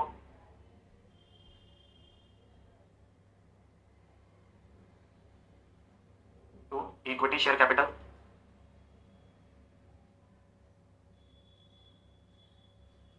टू सिक्योरिटी प्रीमियम यहाँ पे आएगा। देखो जरा, इशू प्रीमियम पे हुआ है। Issue 350,000 equity shares of 10 each at par. Security premium नहीं है। Issue 15% preference shares of 100 each to discharge preference shares of Y limited at 10% premium. आज से पहले भी समझाया कि यहाँ पर रिडेम्पशन का प्रीमियम हमने वादा किया था प्रेफरेंस शेयर होल्डर्स को 10% ज्यादा देंगे, बट शेयर्स जो इशू हो रहे हैं वो पार पे ही हो रहे हैं, तो यहाँ पे कोई नहीं आएगा। 15% प्रेफरेंस शेयर कैपिटल अकाउंट। यहाँ पे ये बन रहा था 3500 का और ये बन रहा था 1870 का, राइट? तीन परचेज कंसिडरेशन पेड।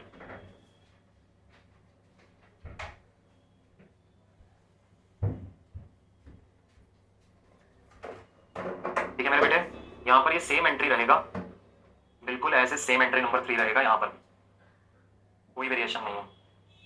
एंट्री 4 क्या रहेगा बेटा? अमैल्गमेशन एडजस्टमेंट रिजर्व का। वो मर्जर के केस में तो आएगी नहीं, लेकिन यहाँ पर आएगी। अमैल्गमेशन एडजस्टमेंट रिजर्व के थ्रू सभी स्टैट्यूटरी रिजर्व्स को क्रिएट करेंगे। अमैल्गमेशन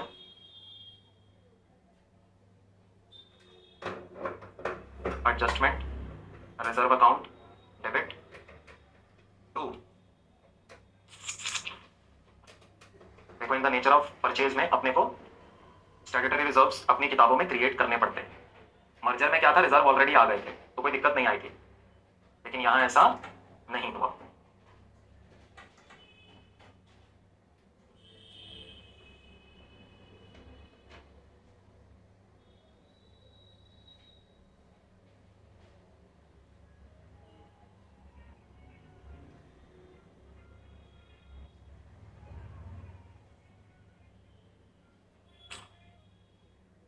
चलिए चलिए बेटा, ये एंट्री हुई। इसके अलावा वो क्या बोल रहा है, और debentures of Y limited will be converted into equivalent number of debentures of X limited. Debenture holders का एंट्री करना है।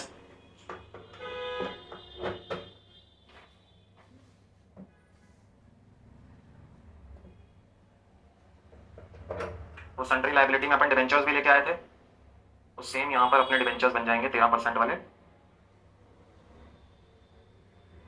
और यहाँ पे भी सेम एंट्री आएगी, बीइंग डिवेंचर इशूड।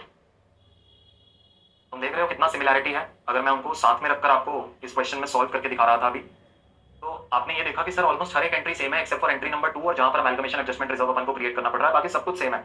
और एक क्या होता है, लिक्विडेशन एक्सपेंस का डिफरेंस होता है, बाकी पूरा concept in the nature of purchase in the nature of merger same रहता है। चलिए, लिखा सभी ने? लिखा सभी ने? जी हाँ सर जी। क्या अब हम लोग आगे बढ़ सकते हैं? क्या बैलेंस शीट का प्रिपरेशन करना सिखाऊं अब? चलिए sir, now we are coming over to illustration number 8, part number 2, balance sheet.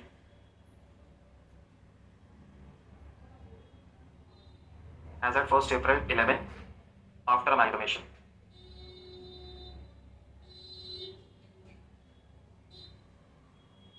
अब देखो यहाँ पर ना 2 कॉलम बनाना। जैसे एग्जाम में भी अगर बैलेंस शीट आए तो अलग अलग बैलेंस शीट बनाने की जरूरत नहीं है, ऐसे ही बनाना। इन नेचर ऑफ मर्जर यहाँ पे लिख लेना, इन नेचर ऑफ परचेज यहाँ लिख लेना। क्वेश्चन जब एग्जाम में आएगा ना, वो जर्नल एंट्री नहीं पूछेगा, वो सीधा कहेगा बैलेंस शीट बना के दे दो for amalgamation in the nature of purchase and amalgamation in the nature of merger. क्योंकि जर्नल एंट्री डालते ही ये क्वेश्चन 25 मार्क्स पे चला जाएगा, उसको 14 नंबर में उसको पूछना है ये सवाल, तो माइंडसेट समझो उसका।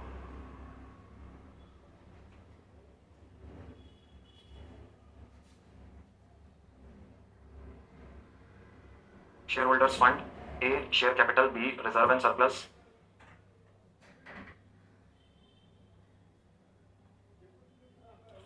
जो गिवन बैलेंस शीट है उसका मदद लो, तुमको पता लग जाएगा कौन कौन सा लाइन आइटम क्रिएट करना है। मोस्ट लाइकली अपना कल का एक क्लास और लगेगा इस चैप्टर पे, वो भी हम तब लगा रहे हैं जब हम लोग बहुत आराम से चले हैं, एक एक क्वेश्चन को क्लास में फुल डिस्कशन के साथ चले हैं।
चलिए बेटा, अब प्लानिंग करते हैं हमको कौन कौन सा नोट नंबर बनाना है। एक ये वाला नोट रहेगा, एक ये वाला नोट रहेगा।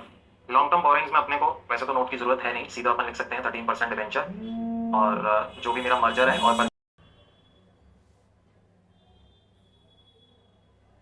चलिए बेटा, अब प्लानिंग करते हैं हमको कौन कौन सा नोट नंबर बनाना है। एक ये वाला नोट रहेगा, एक ये वाला नोट रहेगा।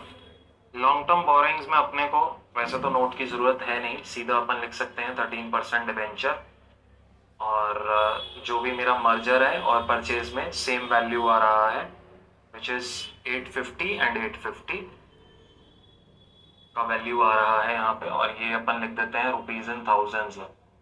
ठीक है, दोनों जगह लिख दिया। ठीक है बेटे। उसके बाद ट्रेड पेबल्स के लिए भी और अगर करंट लायबिलिटी के लिए भी अपने को कोई नोट बनाने की जरूरत अलग से नहीं है। 450 एंड 350, 800 आ गया ये भी, और यहाँ पे भी सेम वैल्यू आ रहा है। देखो सब कुछ सेम है, इन the nature of merger, in the nature of purchase 90% same है। करंट लायबिलिटी में देखो 350 350। पीपीई के लिए अपन एक बनाएंगे, पीपीई का क्योंकि उसने ब्रेकअप दिया हुआ है तो हम लोग भी अपने पास कंसिडर करेंगे उसको ईमानदारी से। नॉन करंट इन्वेस्टमेंट्स के अंदर उसने क्या बताया है, इन्वेस्टमेंट्स एट कॉस्ट है। ठीक है, मैं यहाँ पे डायरेक्टली ले रहा हूँ बेटा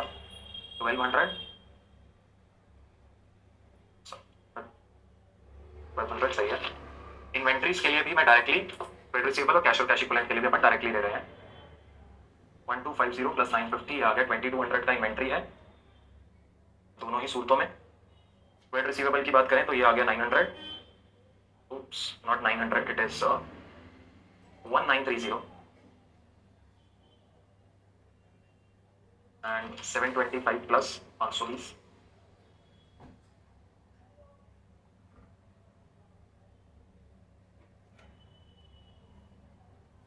चलिए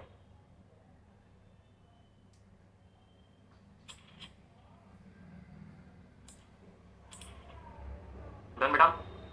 आइएगा आप नोट्स टू अकाउंट्स में। सबसे पहला नोट आ रहा है शेयर कैपिटल का। इक्विटी शेयर कैपिटल में अपन ने पहले एग्जिस्ट करते थे हमारे पास 5 लाख शेयर्स, और अब अपन ने 350 और इशू कराए तो 8,50,000 इक्विटी शेयर्स हो गए।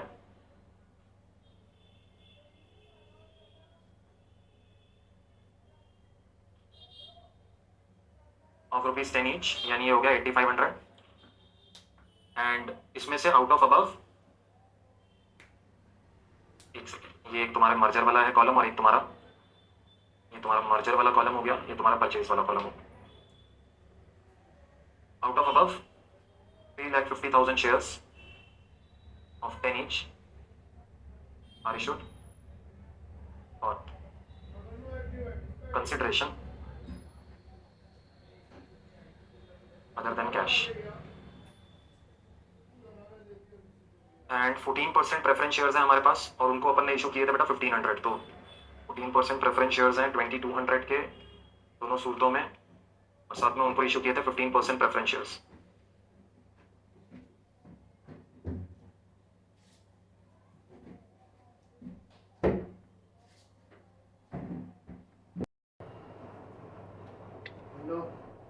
₹100 का एक शेयर इशू किया था, 18,70,000 का टोटल वैल्यू था, 18,70,000 का टोटल वैल्यू था, ₹100 का एक शेयर था, तो 18,700 शेयर था। 18,700 शेयर्स इंटू 100 है, 1870 आ रहा है। इसमें भी नीचे लिखेंगे out of above 18,700 shares of 100 each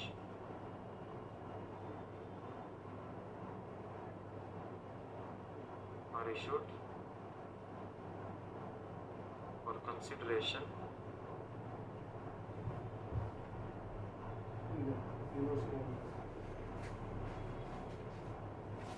other than cash.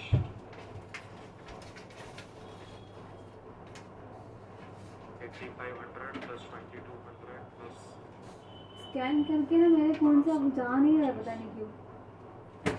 12,570 computer से ही नहीं जा रहा है, पहले दिया तो फिर फोन से करना पड़ा। कंप्यूटर से क्यों नहीं जा रहा है? अरे मेरे व्हाट्सएप से नहीं जा रहा है, पता नहीं क्यों। नहीं, ये कंप्यूटर से मत करना, ये शेयर मोबाइल कैपिटल आ से गया, करके दो। दूसरा आ रहा है रिजर्व एंड सरप्लस। अभी के लिए ठीक है, बाद में के लिए चाहिए ना। नहीं नहीं चाहिए, ईमेल करके ईमेल में नहीं दिखा रहा है। नहीं चलिए जा स्कैन करने के लिए। 12,570 ये तो सुदर्शन का बिल तो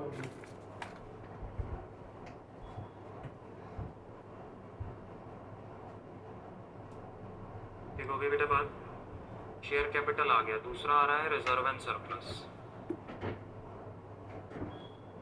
अब बहुत ध्यान से, पहले मैं मर्जर के लिए लिख रहा हूँ और उसके बाद मैं लिखूंगा परचेज वाला। ठीक है पिक्चर।